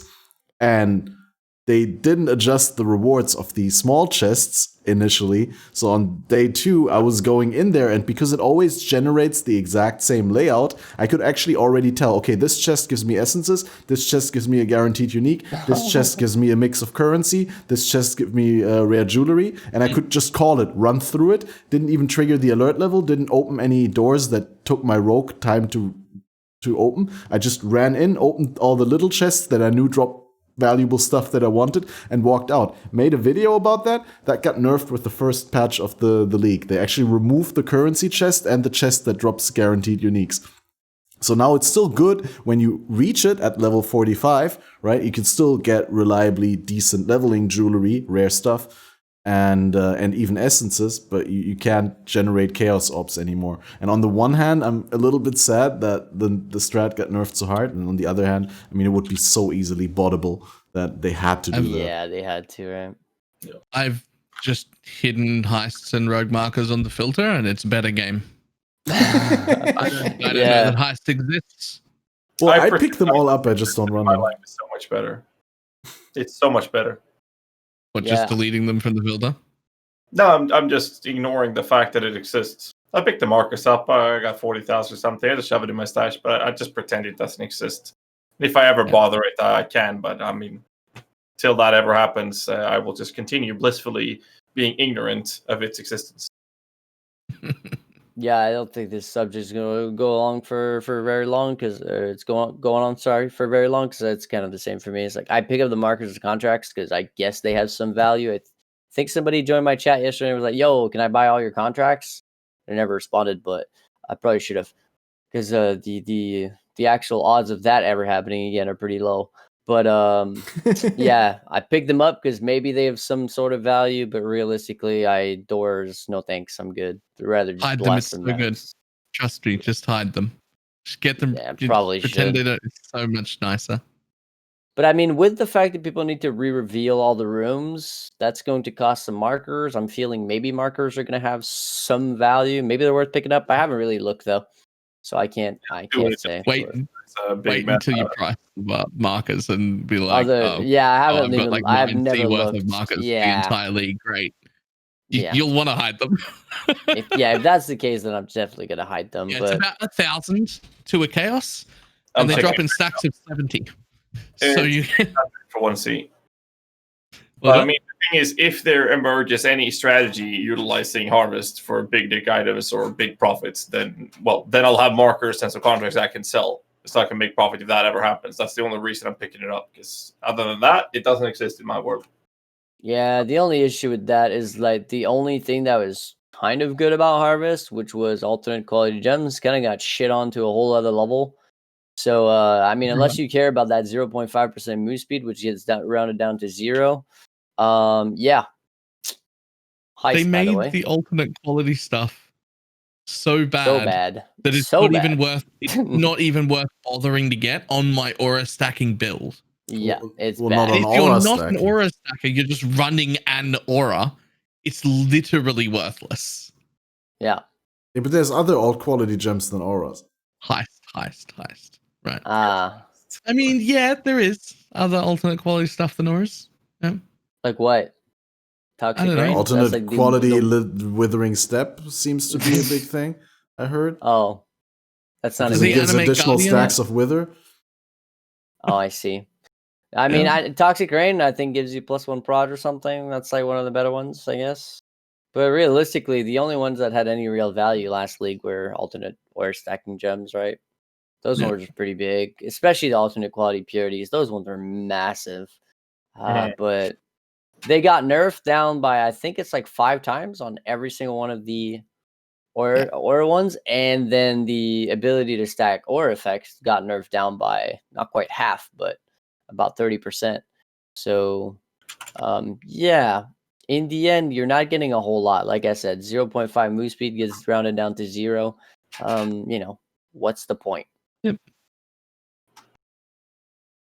Yeah, the aura changes were really sad. I agree about that. Yep. I don't exactly know. They might have as well deleted the aura alt qualities and just been like that. Those gems don't have alt qualities anymore. Yeah. They honestly kind of don't. Like I think it's like what, 1 pen or something on the pen ones now instead of 4. And then instead of scaling with Aura Effect to a pretty decent pen, it's like, no, it's just 1 pen. Give me a second. But oh well. I guess I can mention the one again that I mentioned when it was introduced. The urgent orders, the support for the Warcries that gives plus Warcry cooldown, but faster Warcry speed. That one has an alt quality that makes the supported Warcries always count as having a minimum amount of power. So that basically gives back Enduring Cry the guaranteed endurance charge generation, whether there's an enemy or not. You don't need to have enemies nearby to maintain your endurance charges with it. So I think there's some That's niche cool. cases where you really want to go for I like qualities. I like that for sure. But you don't like I the miss the Grand free. Heists. But yeah, no, I'm not. No. Oh, you're in trade. You can buy them. Yeah. I'm not running a single house. I agree. Like, honestly, we're memeing about it and definitely like exaggerating. There's definitely some cases where alternate quality gems are good. 100%. But is it worth farming Grand Heist for the ability to maybe get one of those? Not really, because most of the really good ones are now trash. And that's what people were even farming in the first place. Like last league, everybody's doing alternate quality gems because that was the big money after the whole trinket thing died down. So now it's like those really, really juicy ones, which are the reason people were doing it in the first place, are gone. So what's the next best thing? It's the next best ones, and those ones are just not even worth going for. Now, of course, if you just happen to run one Grand Heist and you happen to fall on one of those gems, cool, right? You can make definitely a few exalts for some of them. But would I spend 12 hours a day farming Grand Heists, having to farm the reveals and all that? Nah, like the implementation of Heist with the fact that you need to re-reveal whenever you dupe or split a blueprint pretty much killed it entirely in terms of non-contracts, like in terms of blueprint. And I'm okay with that because I really think that the economy last league was fucking insanely bad. Exalts at 20C and stuff like that was just, I had never seen that in my life. Yeah, Like that with was And I crazy. don't want to again. We Yeah, It was terrible. Honestly, I yeah, think. crafting was disgusting. Yeah, I mean the thing is the exalt prices always fluctuates a lot, but when the other craft materials doesn't budge from old league prices, Yeah, and the X just crashes to a fifth of what they used to be, that hurts crafting. Especially when the craft result is valued at the same exalts as they used to, so everything just turned into so much more expensive to craft. without harvest too. Especially without harvest, like you'd end up, instead of having, let's say, 100 chaos for your exalt or 80 chaos, and then buying, say, 40 jaggeds or 50 jaggeds for that same exalt, now your jagged fossils are still 2 chaos in bulk, but your exalt is worth 25. So you're not getting a whole lot of attempts to craft anything. 4 socket resonators cost almost an X. Oh, well, Yeah. it was an X. Currently, they're costing a fourth of an X. Yeah, exactly. So it was really bad in terms of crafting, honestly, because the price of the actual items themselves, the end game, like the end item, the end result was not higher. The price of the materials was not lower, but the price of the exalt was like down to the gutter. So not so great. But a lot of people were able to afford things that they had never had before, and that I think is pretty cool. So like a lot of people, I don't know how many people came to me and was like, yo, I got my first center ever this league because of heist mechanic. Like, fuck you for saying it's bad. It's like, yeah, okay, but like for anything outside of buying a headhunter, because for some reason headhunters were still the same price as always, maybe even cheaper. Probably because nobody needed them. Everybody was just fucking running Grand Heist, which did not require that. Heist content. Yeah, exactly.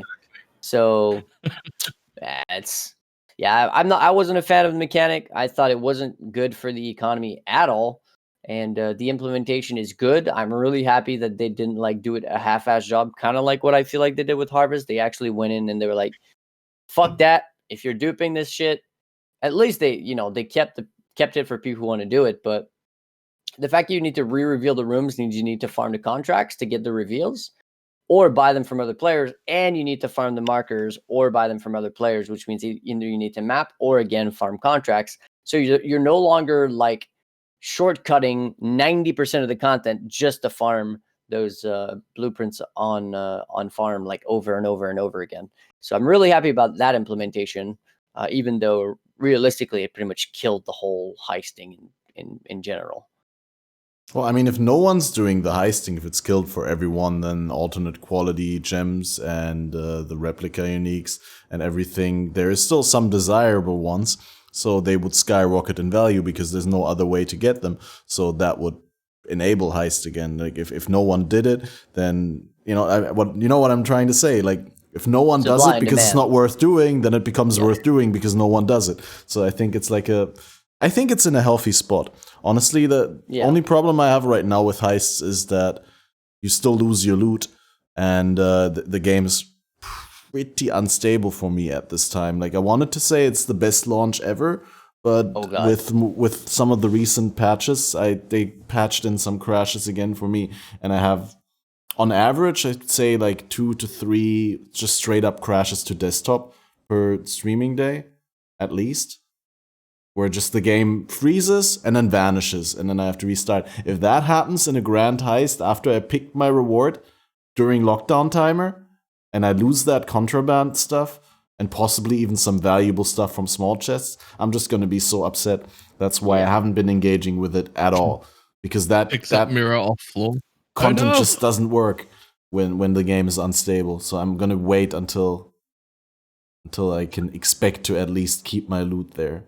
But until then, I'm piling them up, and I'm looking forward to running them and seeing whether the experience is still okay in repository. Because it should be. I mean, there's just an upper cap to how much experience you can gain in the single heist. But like the XP per hour should still be fine if you just run out earlier then. Instead of running, what did people do, 3 or 4 rounds? Do 3 or 4 runs, maybe you do 2 and leave. Yeah, exactly. Yeah. Okay.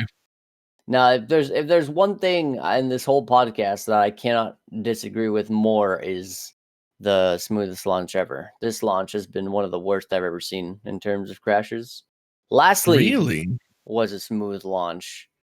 I don't think I crashed. I don't think I crashed a single time last league from when I logged in. I got on my 94 character to a crash last league. All the way up to end game. Like I don't think I crashed in one play session. This league, it was crash after crash, going back to queue, crashing.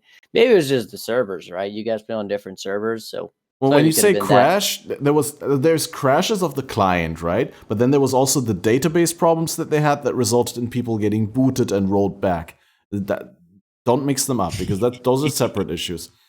I mean, it's still the issues. Both of them are crashes in my Both of them are bad for launch. Yeah, well, getting booted from the server is not technically a crash, but that's just, I wanted to be sure there. Yeah, both. What you're talking about, I just wanted to know. Getting my maps disappeared, like, middle of the map, game just closes, log back in, map disappeared. Like, I never had that happen. I had a couple of rollbacks and 2 or 3 crashes during the first week. I only had like 3 or 4 crashes maybe in that week, and a couple of rollbacks, but I never had anything that would impact it in a major degree. I think the worst one that happened wasted 20 chromes for me. That's like to me, it's been the best league release I've ever experienced. It's been the smoothest, but that's personal opinion, obviously, because that's just the way I was affected. Whereas other people lost. Wasn't it Grimro that lost his entire shaper? He lost his first shaper set of the league, which his entire goal was to get the shaper first, and he lost his shaper set. After dropping gloves, which were at 2.2x at the time. There was also a clip on GFL of a group doing a 4-way Legion and getting 4 Legion jewels and then getting completely rolled back. They didn't get the emblems back. They didn't get the 5-slot map device. They didn't get to keep the jewels. Everything's gone. And that's just extremely frustrating. Some people in my chat have had a lot of those rollbacks as well, where they lost not only they didn't lose only the rewards that they got from a map, and the experience and the time that they put into it, but they also lost the map and all the investment that went into the map. And it just like basically set back by an hour. Yeah. I love that. But no, this has for me been the smoothest league I can remember ever having. Yeah, same here. Jesus, I'm going. I'm problems. moving. I'm out of here. I'm done with NA. What, dude? It's I don't been know, nothing happened. No. I just went through and nothing happened. My league start, I'd been practicing and I was getting to maps both on and off stream in about 4 hours, and it took me nearly 5 just because of crashes and going back to queue and this and that. Like, yeah, it was bad. Like, I was delayed by over an hour just from crashes and having to rerun layouts. I think I had 1 disconnect on day 1. No, for me, it was pretty bad. And not only that, like, we can't help but talk about the API situation. It's some of the worst I've ever seen, honestly. Well, yeah, that true. That if it's solo self-found, you don't care about that. But in Trade League, imagine like you're doing a test on 20% or 40% delirious maps, and you have to buy a couple delirious orbs after every delirium orb after every map. It's fucking hell. It can take you 5+ minutes just to get a couple of them because the API is just, that's whenever it actually gives you some results. So no, that's if you can search at all. Yeah, that's you can search it all. So sometimes I was trying to do testing on like delirium orbs, and I can't even buy a fucking delirium orb because the website's dead. So crafting kind of the testing kind of just goes out of the water. So yeah, it's the API situation has been some of the worst I've ever seen, actually. That's true. I mean, you used to do, like, your original strategy path is to basically do a lot of trading and crafting and making a lot of currency in the early stage of the league. Like, that's what you used to do. Yeah, I had to switch away. I had to go away from that. I tend to do that, and I did it a little bit this league as well, but I had other focuses in this league launch as well. Like you, I'm also behind on currency compared to what I usually have at this point in. And the problem for me with the API change was that when I finally decided to, hey, let's just focus on making some currency so I don't have to think about it. I just want to set up a baseline profit craft so I have them lined. Then I can just, whenever they sell, I'll make another one. In the rinse, repeat that process. I have a passive income. Instead of letting my currency rot in a stash, I'll just want to create that situation where the currency is working for me rather than sitting and being affected by the inflations, right? So what I do then, once I started it, that's when I encountered the API issues. So I had like several days where I had items up for sale that was never selling because nobody saw them, because nobody could access the trade. There was several days of me being broke, couldn't do shit. I needed to fix my build. Because I was testing the builds, right? I was doing the mage skeletons. I was transitioning to Spectres. I was sitting like 50-50 geared because I couldn't do any searches for like 1.5 days. Well, here's the rundown of how the API works. It's been the same for like years, and the only solution GGG has ever found to the increasing player base and therefore increasing amount of searches is limiting players. So when I started playing this game, we had frustrating, by the way. Yeah, we had a limit of 80 searches per person. Like, I'm talking about live searching here. Now it's 20. Now you had limiters in terms of how precise your searches could be. So you could put multiple items in one search and all that. A guy had made a Reddit post about that, like putting 50 to 100 different uniques in one single search. So I had eyes on everything. That's when you're saying I used to trade a lot early game. That's how I used to make my currency. But I moved away from that because the preciseness and the amount of actual lines that you can put in filter has also been limited. All they've been doing instead of like increasing their actual horsepower is just limiting people. But the thing is, there's more and more things like third-party tools, like the Chaos Recipe, right? That's API requests. What's it called? Price checkers. Those are all API requests. So they're in a situation where people are making third-party tools that make the game more fun and more playable. But the only issue is that now that's causing issues to the API because there's not actual enough horsepower to even upkeep with the amount of requests, and then the thing just crashes, right? It's basically like a DDoS attack of just too many players. So it's basically the same thing again, because they made the API originally because they had the problem that their website was basically getting DDoSed by so many forum crawlers trying to access the forums and getting the items listed on the third-party website. And they were like, fuck it, we're making an API. And now, we have the same problem. And now here we are. So, time for whatever the next upgrade is, please. Now the thing is, it's not people necessarily that like trying to cheat their way like that because of all the limitations. And I agree with almost all of them, despite the fact that it nearly well, actually, nearly, it completely killed the way I learned to make currency through trading hundreds of different items at a time, completely out of the window. But you know, I like it. I like having to adapt. I have nothing wrong with things like that changing.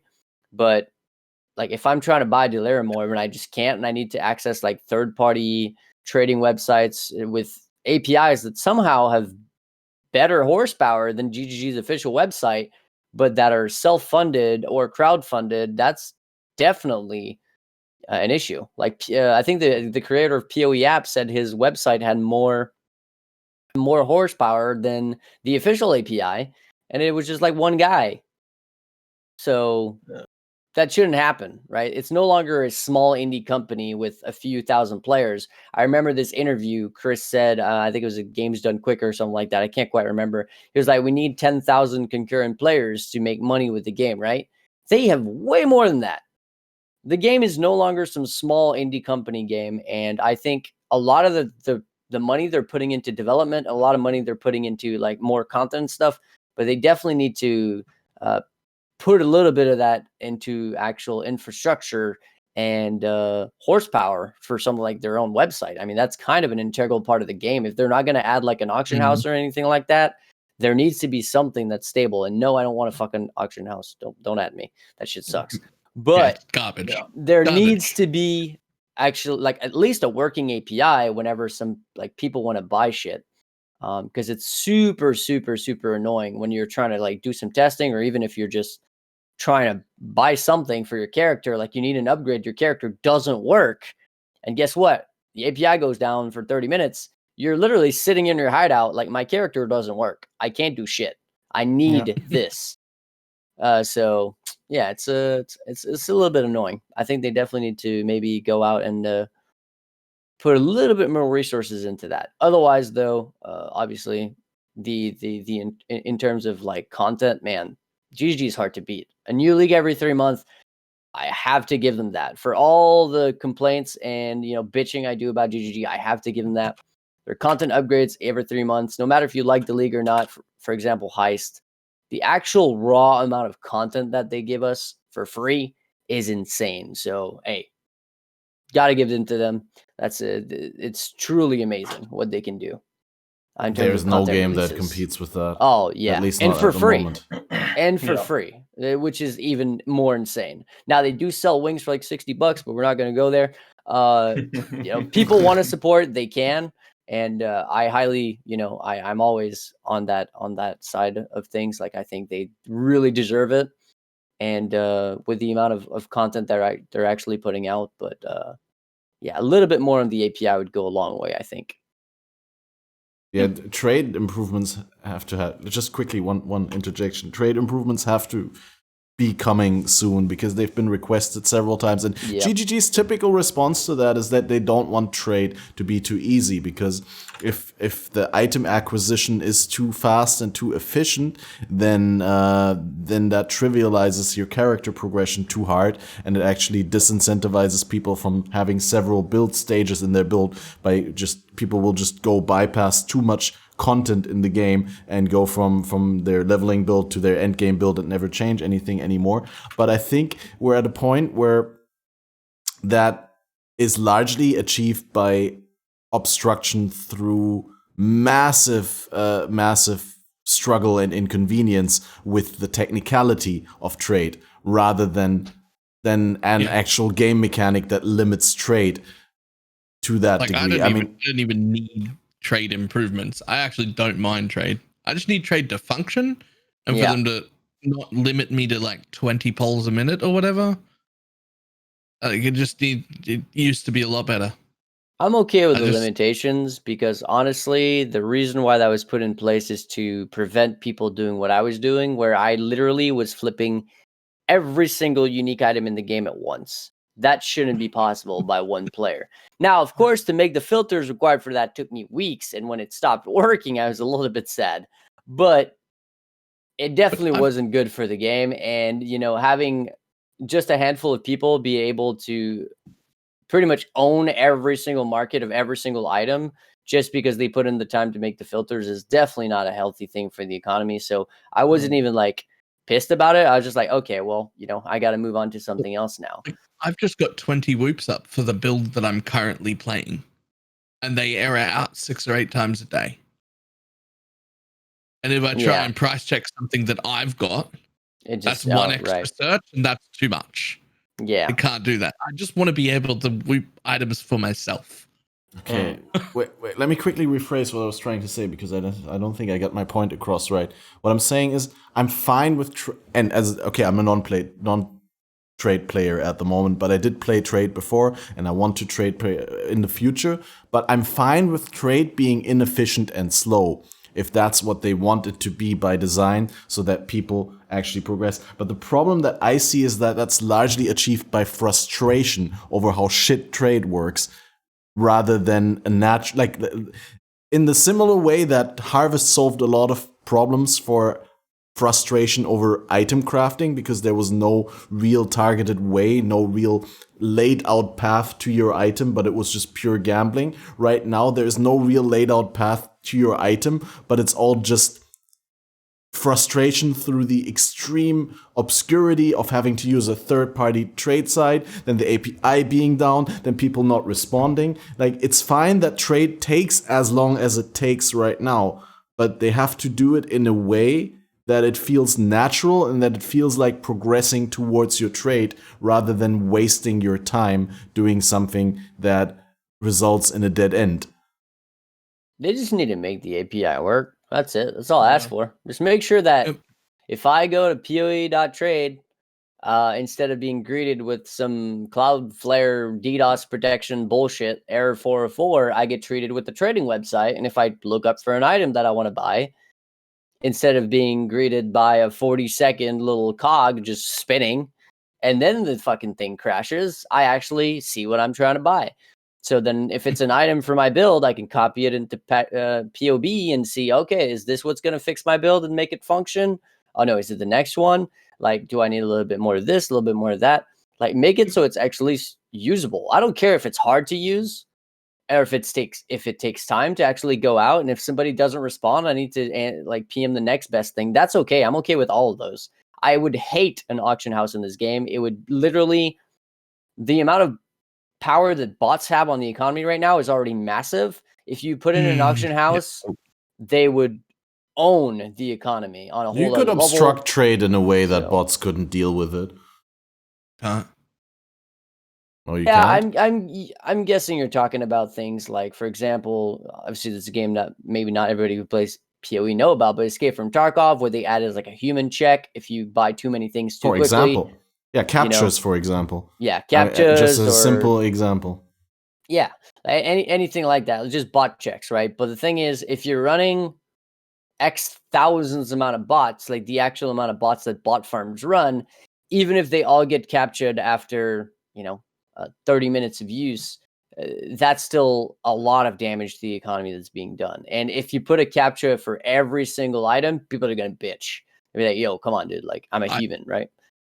I struggle with captures because I'm special, so I just download an app.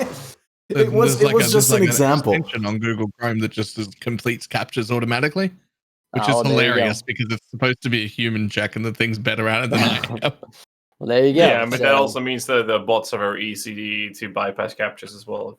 So I mean, but yeah, no, I absolutely agree with that. I don't think the auction house should be there, because even if you take an auction house with no bots in it, it's still going to be a flippers market, and it's going to make it easier for the flippers. I would go right back to my roots of flipping, and trust me, I would make a lot of people feel bad because of the preciseness and actual power of the filters that you can make in this game. If you know what you're doing with weighted sums and all that, you can make some disgusting shit happen, and nobody would ever get a good deal, like, ever again, because people like me who make those ridiculous filters, which by the way don't work anymore, don't worry, that we would literally just buy out everything instantly, because you can pretty much, I mean, I'm saying me, and I'm just a human being, and I don't know anything about coding or anything about automizing trade, but you could easily just make all these filters have auto buyouts for bots. And yeah, it would be like, you think you're paying a lot when you're buying things in bulk. It would be significantly significantly more expensive. You think you're paying a lot when you buy that extra few life on your unique items because you want a good roll. You would be paying a lot more. So yeah, no, auction house, in my opinion, would literally break the economy. And I've had this conversation many times. And I think a lot of people are very divided on this subject. People are like, yes, people are like, no. I think we all agree. I'm a big no. But yeah, at I'm least right with you there. in this podcast, we seem to all agree, which is a good thing. Because otherwise, we need some form of in-game trade. It needs to be going that way because you can't expect people to alt tab out. Like they talked about maybe implementing a browser into the game, but at this point, I think put the trade there needs to be an the way it is now. in-game system for trade, and it needs to be limited in some way. And like was pointed out in chat, you can have it gated behind doing stuff in game, like playing actual content and unlock trade opportunities, progress towards trade opportunities. Something I'm not a game designer, so I'm pretty bad at coming up with stuff like that. But there are certainly ways that you can do it because they have it on console, right? Okay, console is not the perfect system either. Obviously, we would rage hard if we had the console system on PC. Oh, wow. Because that's the other way around, where it's really hard to find a good item, but then it's instant buyout. But I think there must be a way to make it so that it's a pleasing experience for new and experienced players alike. Like something. I personally like what Chris said. I think he said they're just gonna try to embed the browser in the game, and there you go. There you have it. Like that, in my opinion, that's world peace. That's world peace. When it works, the trade system we've got right now is my favorite trade system that's ever been in any game. I quite like it as well. I like the fact that if somebody PMs me for a 5C item, and then 50 other people PM me for for this same 5C item, that rings a bell in my head that this is probably worth more than that, right? Yeah. Yep. And that allows me to go in there and recheck out that item, and maybe it's a 5X item, and now I didn't get scammed. I didn't lose those 5X. I have the ability to reprice it. Auction house removes all of that and just gives all the power again to the people with the proper filters, and I guess the only would be problem, bots, really. The only problem with that, I love the pros of it, and I'm not too fussed about the con, but for a new player, am I having more issues with that because that also encourages price fixers, obviously. Yeah, I agree with that, but I think that's a very small, I think it doesn't take too long after starting this game, especially if you watch content about it, to understand what a price fixer is, and to if you look at the trade site, everything's listed at 5C, you post yours for 5C, you get spammed, chances are it's not worth that much. I mean, if you don't understand that by the fact that you're getting spammed for an item that it's probably worth more, then man, you just deserve to sell it for 5C. At that point, you need to think a little bit more, right? You don't have to be an expert or have years of experience to be like, yo, I'm getting spammed for something. Like if you were to go on Facebook and put an ad that you're selling your old PC, right? And you put it up for $12 and it's got a 2080 Ti in it, you get spammed messages. Chances are it's worth more than that, right? You'd be like, oh, okay, wait, maybe I need to think that through again. Like it should be a very natural response, but yeah, I mean, I don't know. I feel like if you're just gonna sell that PC for $12 and fuck it, that's what it was worth for you. So in the end, you're probably not disappointed, right? Because you chose the price anyways. So that's what I feel. While it does make it so price fixers have a lot more their place in the game. Technically, if it doesn't hurt you if you don't know, right? So if you posted for 5C, but it was worth 50, you sold it for 5, you expected it to be worth 5. You sold it. You're probably happy you got that sale either way. Because you don't know you lost 45. But now you're advocating for two opposite things, right? Because on the one hand, you're saying, if I get that right, I'm probably misunderstanding you, but you're saying someone who gets scammed is its own fault for listing the item. But on the other hand, you're saying with an auction house, you don't get that feedback from getting a lot of trade requests that would indicate that your item is higher. Like how's well, you don't get scammed if you're getting PM by 50 different people for an item, right? And you still sell it for that price. Technically, it's no different than an auction house, right? Because you were expecting it to sell for 5C. If it was an auction house, it would have insta sold to somebody flipping it. Now it's not an auction house, but it's still insta-sold because you decided not to double check the item. So technically, you scammed yourself. You didn't get scammed. Well, you're getting sniped on it. But yeah, no, it's the same thing, basically. Well, essentially. Yeah, same thing. But yeah, I mean, I think it's fair. And I think that, we're talking about the absolute beginners to the game. Yeah, exactly. Yeah. Which will always be there. There will always be new players coming in, which is good. But yeah, I agree. No auction house, at least. I think that's fair. I think there could be a way to implement it that it would be fair for everyone and would prevent those problems, but it would be a very complicated and a big change, and I don't expect it to happen anytime soon. It's just I don't think that it's good for PoE. Well, realistically, I have a very easy solution. Make trade long distance. Yeah, why not? Why can't we do that? Cross instance. Just let me. Cross instance trading. Like, yeah, I don't want an auction house because I don't want to have to fucking to get like deal with bots and all that shit. But at the same time, if I could, whenever I PM somebody to buy their item, if they could press accept, and then it would open up a window, and I put the currency, they put the item from my hideout to their hideout, because in the end, that should be doable. Then everybody's happy because I don't have to join the hideout of somebody who lives in like Singapore, and it takes me like 30 seconds to actually, what's it called? Yeah. And join their hideout. And if anything, if they can't do the trading like distance like that, just make it distance trading and then add what I've seen in so many different MMORPGs, fucking what's it called? A letterbox, right?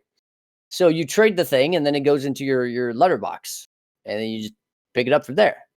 So like something like that, instead of having to actually go into the different players' hideouts and all that. If I didn't have to leave my map to do the trade. But I'm happy to keep all the normal restrictions in. Like, I have to be here still. I have to be present at the computer. I have to hit the accept button. Like, not automated, not without me here. But you just haven't forced me to leave lab to do the trade, to sell my item. Just exactly. You can. The helm was that would 60 actually. Chaos. The guy said, "I've got 60 chaos." I tick the button, and then when I get out, there can be 60 chaos in a mailbox waiting for me. Exactly. Oh, that's what it's called, a mailbox. I couldn't remember that word. Yeah, it would be that right there. In my opinion, would actually probably be the perfect system, because that I think that's is good for literally everybody. I don't think anybody can complain about anything like that, because for people who do things like lab running, where you're stuck in an instance that if you leave, you literally lose both your progress, but also your offering, which, to be honest, are not really worth anything anymore, but still you lose it. And if you ask that person, running those is selling small helmets. Like, you don't get the big one very often. You get this one's worth 2x, this one's worth 6, this one's worth 60 chaos. You're going to sell them in the 2 minutes you're in your hideout. Exactly, because the big ones, the people are going to wait for. But if somebody PMs you for 1x helmet and there's 60 other ones different listed, and you ask them to wait for 5 minutes, they're probably going to tell you, yeah, sure, and then buy the next one. And then when you're like, you still need it, they're like, yeah, no. That's what they've already whispered the other 50 people. Yeah, exactly. The first one that invites them and they can trade immediately will be the one that wins. Exactly. So if we could have it where there's long distance trading that's not automated, I think they would have literally the best trading system I have ever seen in my life. 100%. Yeah. But I think this game, and I'm going to go on a whim here, I think this game is kind of spaghetti coded, and they can't do that because most of this game is hard coded. So I don't think they have the ability to. They've also written it from the ground up. So it means what you mean is it's not easy. It's hard coded, which means there's very little flexibility. Yeah. They can do anything they want, though. I They think wrote what the that game means, from the ground up. They wrote their own engine. They wrote their own, but everything's so they can do anything they want. It's just a matter of how hard it is. I think what it means is that the structures, instead of being like movable or kind of set in stone, and it makes changing them and fixing them very, very difficult. Because that's what Chris said, right? When he said embedding the browser in the game, it would be very difficult from an actual coding standpoint because of how the game is done. So because they build it from a ground up with very little flexibility, that's kind of what happens. So, but I mean, yeah, Matrix in chat right now just said it. You can take your items from your stash and harvest. So technically, that's kind of like a long distance trade between. Well, the item's not actually moving, but yeah. I guess the item isn't well, it is moving actually, because when you put it in a harvest craft, it goes into your inventory, doesn't go back into your hideout, into your stash. Does it not? It doesn't. No, it can. Yeah. No, it goes back absolutely into does. your stash when you craft on an item. What you're referring to is when you have like a harvest craft that exchanges X currency for Y currency, then you delete the X currency from your stash and the Y currency drops in your instance. Yeah. But like if you take an item and you actually craft on the item, it never leaves your stash. Oh, there you go. So maybe they can't do it. But if they could, they can do it, even if it's like a lot of work. But like their biggest problem is always that it would trivialize trade and would make it too fast and too efficient and would make the game too bypassable. But I think they could limit that with something else than frustration. That's what I'm about. Is like they could implement some sort of ticket system where you have a master that allows you to trade like 5 times a day if you do his bidding or something like that, where you can list 5 items that can then be cross instance traded. But like an actual like thing in game where you're like, okay, that's a game restriction, rather than being frustrated over not being able to refresh the API. That's just what I don't like. Right? 5 times a day definitely shows that you're a solo cell phone player, because it was an example. 5 times a day is not a lot of trading. But you understand what I mean. Like you could, if there's a worry that it would be too fast and too efficient, then there could be a limit on how the system actually works in the game. I just think for the future of PoE, the game has to move away from third party, from reliance on third party for trade. And I'm against the traditional idea of an auction house in the game, but I think you could have an auction house in the game without actually having an auction house in the game. If that makes sense, right? You could have something that allows you to purely trade in game without it actually being everything that we hate about the idea of an auction house. Yeah, like the only, I guess, issue I can see here is. Oh, wait, what was I going to say? Actually, auction house. Damn it! I think I lost my train of thought. Well, go on, I guess. I was done. Actually, I think I lost what I was. I lost what I was horse. trying to say here. We were talking about the auction house stuff, but yeah, I think I forgot it. Oh yeah, wait, no, I remember it now. Oh yeah, okay. So the thing about them saying that, you know, they don't want to trivialize the progression of a character and all that, I'm just gonna go on a whim here and say that that's just a cop out. That seems like the biggest cop out I've ever heard. Because, like I said earlier in the game, in the podcast, you can trivialize pretty much everything in this game, almost already. Like even the highest end name content, like I said, my buddy was farming 60% of their maps with a tabula and 2 obliterations. So how does being able to actually have some proper trading and some fast trading have any effect on trivializing? Would he be able to farm these same 60% of their maps 1 hour quicker? Like, I really don't. I think that's a cop out, and maybe it was relevant 8 years ago when the game came out and people took 30 seconds to kill 1 pack of monsters, because that was the meta, and it was a very cutthroat, hard game that was made to be very difficult. We are so gone, like we are so far past that. I feel like at this point in time, quality of life is pretty much the only thing the player base cares about. At this point in time, other than new content, we all just want quality of life. And this mentality of like cutthroat, very hard, difficult game. If they wanted the game to be like that, Headhunter wouldn't exist. Inspired Learnings wouldn't exist. The Doctor card wouldn't exist. Or if Headhunter does exist, all these side ways to get a Headhunter wouldn't exist. They're all things that trivialize the game. Every single league, they add like 10, 15 divination cards, and almost every single one of them make getting things easier. So if they want the game to be hard, why do they only want it to be hard when it comes to trading? It doesn't make sense. It's like I said, it sounds like a big fucking cop-out. And in my opinion, it's probably just because if they were to do it, it would take a lot of work because of the way that the game is structured and the code. Or they just don't want to do it because it would be too many resources. And they're already, like I've said earlier, every 3 months, big fucking releases in this game, massive releases in terms of content. So they don't want to put the time in.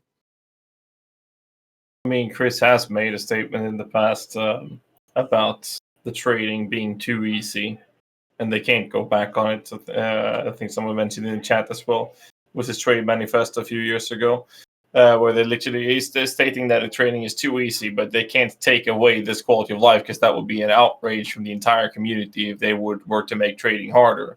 Which he's right. If they were to make trading harder, there would be a huge outrage in the community. I mean, if you think Reddit is toxic right now, which it is, it would be even worse if that were to happen. So the only thing they can do is quality of life features, such as not requiring us to tab out by having a browser in game. That's something they're fine with, but I don't think they will ever make trading easier. I really don't think that will happen. I mean, even Anyways. just having a browser in game where you don't have to tab out, because now most people I feel nowadays probably have, maybe not most, but a lot of people have like 2 monitors. So it's not the end of the world. You PoE in your main monitor, or you just have the game in like not full screen, and then you just have it on your other monitor for your items. But let's just say somebody who doesn't have 2 monitors, they have to go in the game, look at, say, their resistance, be like, okay, I'm missing 8 fire res. I'm going to go ahead and go to the trade website. Okay, 8 fire res. Tab back in the game. Okay, am I missing cold res? Am I missing evasion? Am I missing this? Am I missing that? Like one thing at a time, and they have to alt tab and tab back in, alt tab and tab back in. It's just really, really annoying. And just having it to where it's in the game and we can see our character stats at the same time as we are making our searches would be such a huge quality of life. And I'm not really talking for myself. Most of my builds are made to pretty much require almost nothing in terms of trading early in the league. But for newer players who have a hard time, solo self-founding their builds initially in league, and they end up with 30 fire res in Act 5, it can be a little bit annoying and tedious, and it could be a lot easier if they were to just pull out the web browser in the game, which I really don't think is impossible. I mean, Chris said it was possible, but a lot of work. So I would really be happy to see that within the next few leagues, or at least before Path of Exile 2 comes out, hopefully.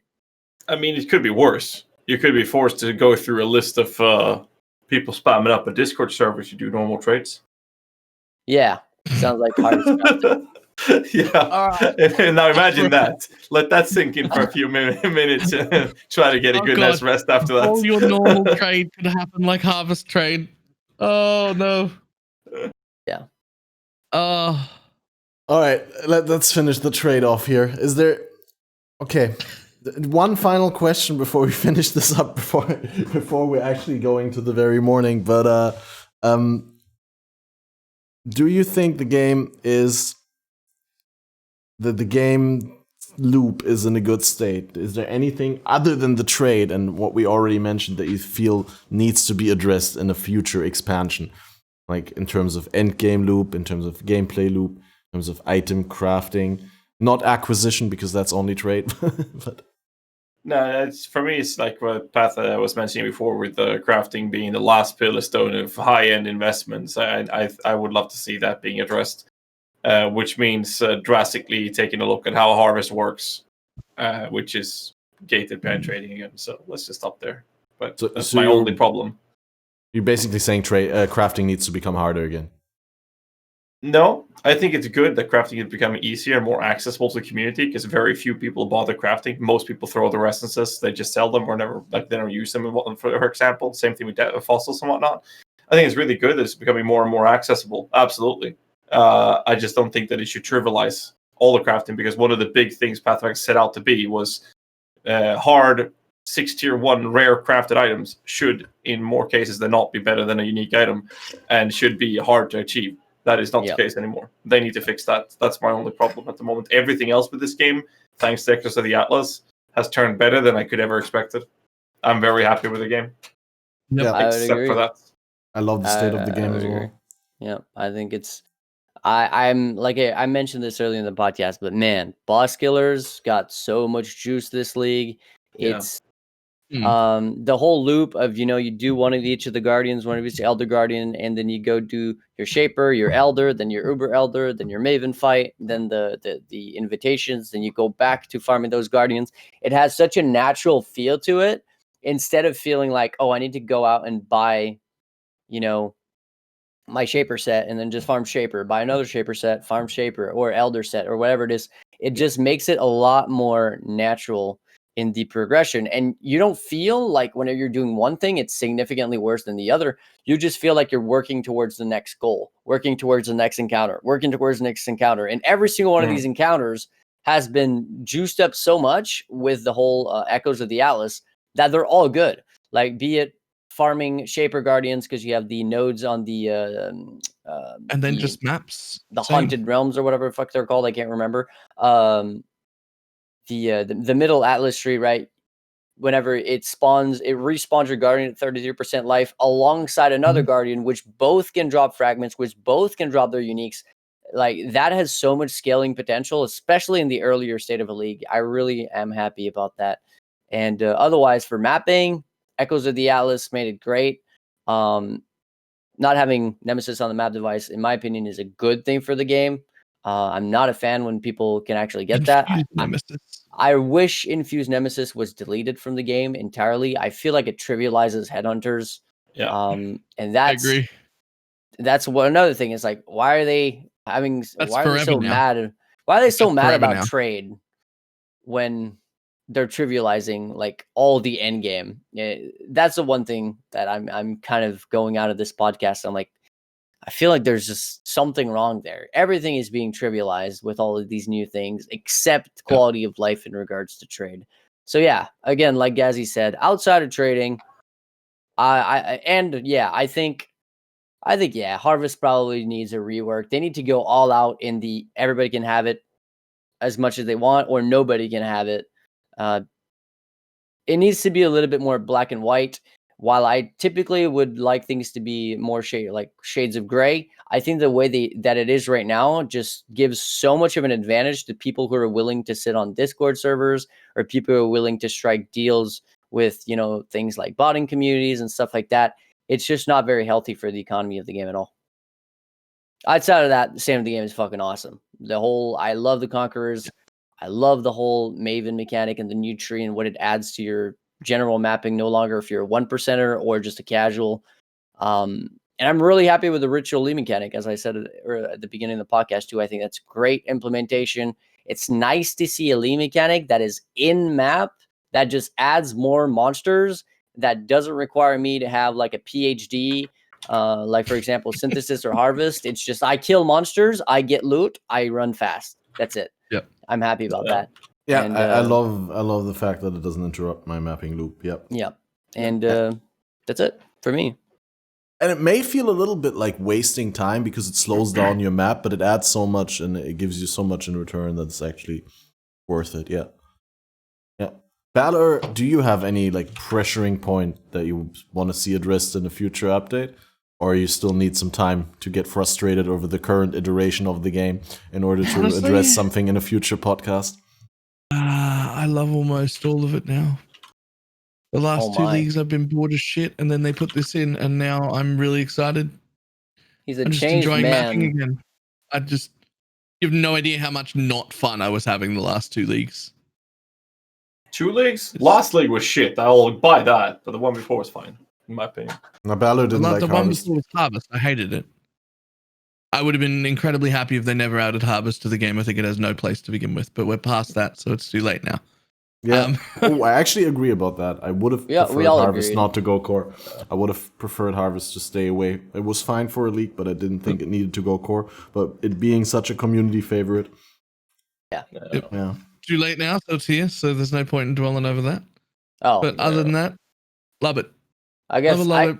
I guess if there's one thing that one message that I could send to GGG is, man, delete all your Reddit accounts. Stop listening to Reddit. Don't balance your game and decide on changes based on people who literally don't reach maps, or who have their opinions should not matter. And the fact that the amount of people bitching about something makes it so it changes is actually kind of bad when we're going about Reddit. I think what they should really do, now I know I'm going on a whim here, but they should talk to their actual content creators who want the best for the game, not the Redditors who literally, most of them don't really know shit about the game. Quite frankly, they don't. They should talk. They made to a good step people- forward by hiring Octavian. I think as soon as that, Agreed. See, as that something happens, like that. I think, yeah. And I'm not even talking about paying people. I'm talking about asking questions to the people who actually interact with those mechanics. Because, for example, people still to this day bitch that Izaro in labs is too strong. What? Like, imagine if they were to nerf Izaro, or people bitch that Cyrus fight is too hard. They're always like trivializing based on the vast majority of people who aren't even dealing with that content. Like, some people are literally bitching about the game that are not interacting with the content that they're bitching about just because they saw in a video or they saw their favorite streamer fail at it or something like that. I think they need to actually talk to their community members who interact with all these different mechanics and be like, yo, how do we, make this better? Because I'm not going to go ahead and say that my opinion is better than everybody's, or that Ghazzy's opinion is better than everybody's. But clearly, somebody who plays the game for a living and somebody who plays the game a lot probably knows more than the average dude who spends 2 hours playing the game, half of that in his hideout, and while on the side watching Netflix, right? Like, their opinion is just, I'm not going to say wrong, because obviously nobody's opinion is wrong, but it should have a lot less weight than it has in their ability to or their choices when it comes to balancing changes and stuff like that. It's just, I feel like a lot of balancing changes I read, I'm like, wow, this is just bad. Like, this is just really bad. And I'm not even saying that because they necessarily mess with what I was trying to do, or they nerf me or my strategies or anything like that. But they're just outright, sometimes the balance changes I really disagree with. And I know that it's not easy to balance the game. And I mean, honestly, the devs probably don't play the game that much either. But yeah, I think just asking the community a little bit what they actually think, like the people who interact with those kind of mechanics and that part of the game, would go a long way toward balancing it for everybody else. Anyways, that's what I'm thinking. I do really want to close it up here, but I just really want to say I had that same point of criticism before, where I was like, they really listen too much to Reddit, but it's hard to tell because we don't actually know where they get their data from. It's easy to say, oh, person said A on Reddit and GGG makes that move that refers to that, but it could have been also that they just receive a lot of emails about it and that they have internal discussions about it and that they come to a similar conclusion, and that's why they make a change that makes you think that they only listen to Reddit. But I think in a lot of cases they're considering already more information than just Reddit. But yeah, I definitely sometimes get the feeling as well. But without wanting to make this a 4-hour podcast, which it almost became again, I want to thank you guys for joining this extended discussion. Would you quickly give the listeners, the viewers, a short piece of information about yourself, where they can find you if they're interested in hearing more about your opinions on the game? Well, I can go off then. Ghazzy. Yeah. Twitch.tv/GhazzyTV. Same thing on YouTube and Twitter or whatever. Discord.gg/GhazzyTV. Yeah, the whole shenanigans. Currently working on Spectres, pushing it to high budget, doing some big board crafts. I've been focusing, I have focused for this last 7 years on making low budget guides and introduction guides for new players and casual players, which has always been my focus in the game as a streamer. Having a lot of fun with that. So that's basically been what I've been doing. I'm going to make one high body build so I can do some carries for bosses, for the end game bosses, for people that need it, and then continue to make in a bunch of new builds during this league. And I've also decided to stream another game, for half a stream twice a week, which I'm going to start with. Sorry? Pass for you? Wow. So I'm going to start doing that as I pushed over 25,000 hours of Path of Exile. So I'm going to start doing that. And I'm hoping I'll be joined by PathOfMatth with that at some point at least. because the game is going to be Escape from Tarkov. Other than that, Path of Exile, my main game, and yeah, that's basically all I have. Posting a lot of crafting guides recently, mainly targeting casual players, so you guys can get some abusive action with harvests. And that's basically all I have for you right now. What about you, Path? PathOfMatth on Twitch, YouTube, Twitter as well. Even if I don't really use that, it was kind of mandatory for a contract. But I typically do very high-end 1%er content related to currency generation, trying a bunch of different strategies and stuff. But lately, or at least for the course of this league, I'm focusing on much more when it comes to my casual audience and the people who need or want to learn about how to get to that point where they can consider themselves a 1%er, which, by the way, 1%er is like being able to kill Cyrus Awakener level 8. Like, I'm not talking about mirrors and mirrors. I'm talking about just being able to actually reach the end game and enjoy the end game. So I'm starting a new series on my YouTube channel, which is going to be similar to BalorMage's series, The Working Class Exile, which, by the way, you should check out for sure. But instead of being a playthrough kind of series, it's going to be more so, hopefully, somewhat short videos about tips, tricks, different tools you can use. Because yes, this game is just filled with third-party tools for a lot of different subjects and a lot of different progression things, from before you even started a new league all the way up to the very end game, where you can start to look into different currency generation strategies. So that's pretty much it for me. All right, that's awesome. Oh. Balor, any sick video projects planned? I mean, I got to finish a build guide on the golem build, and that's about it. Want to see what the now real golems look like? Look for that one. Or real minion builds. Spectres are garbage. Yeah, no, that's awesome. it. I don't even know what I'm doing next. Some kind of juiced mapper, but I can't decide.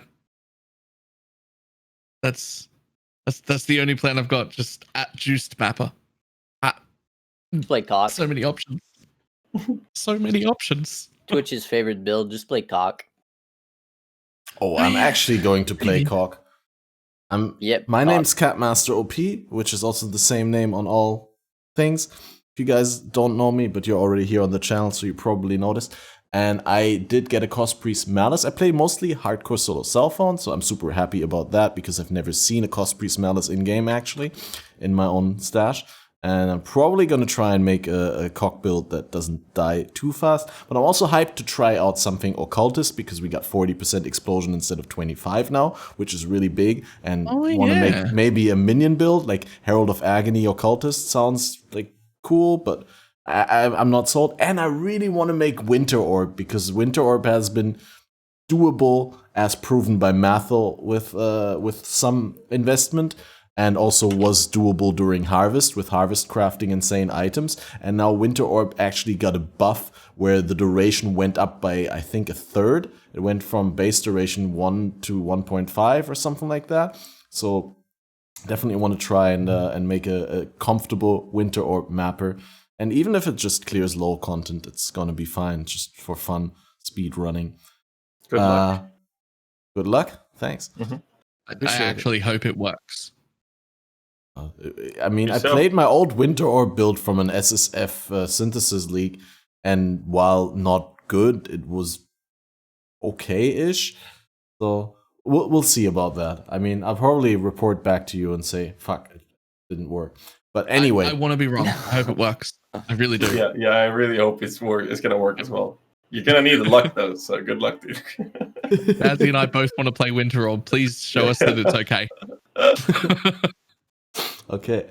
And if you guys missed the beginning of the podcast, then you should definitely check out the full version in audio on one of the major podcasting platforms that we're on. You can find that on the link in chat that I'm going to post right now. And other than that, it will also be uploaded in video version in full onto BalorMage's YouTube, so you can see our beautiful faces over there.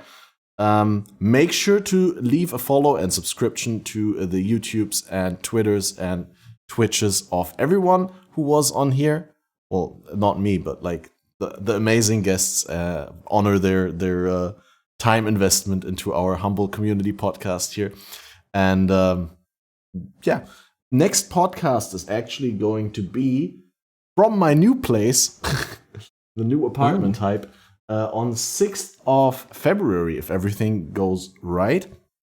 And maybe we'll be able to deliver Slippery Jim for you on there. I'm sorry to those few of you that I hyped up Slippery Jim as a guest for this podcast. That was a mistake. I actually realized that Slippery Jim has made his own podcast, and he has neither invited BalorMage nor me onto it. So we decided to boot him off this shit and go with PathOfMatth instead, because he doesn't do those silly games.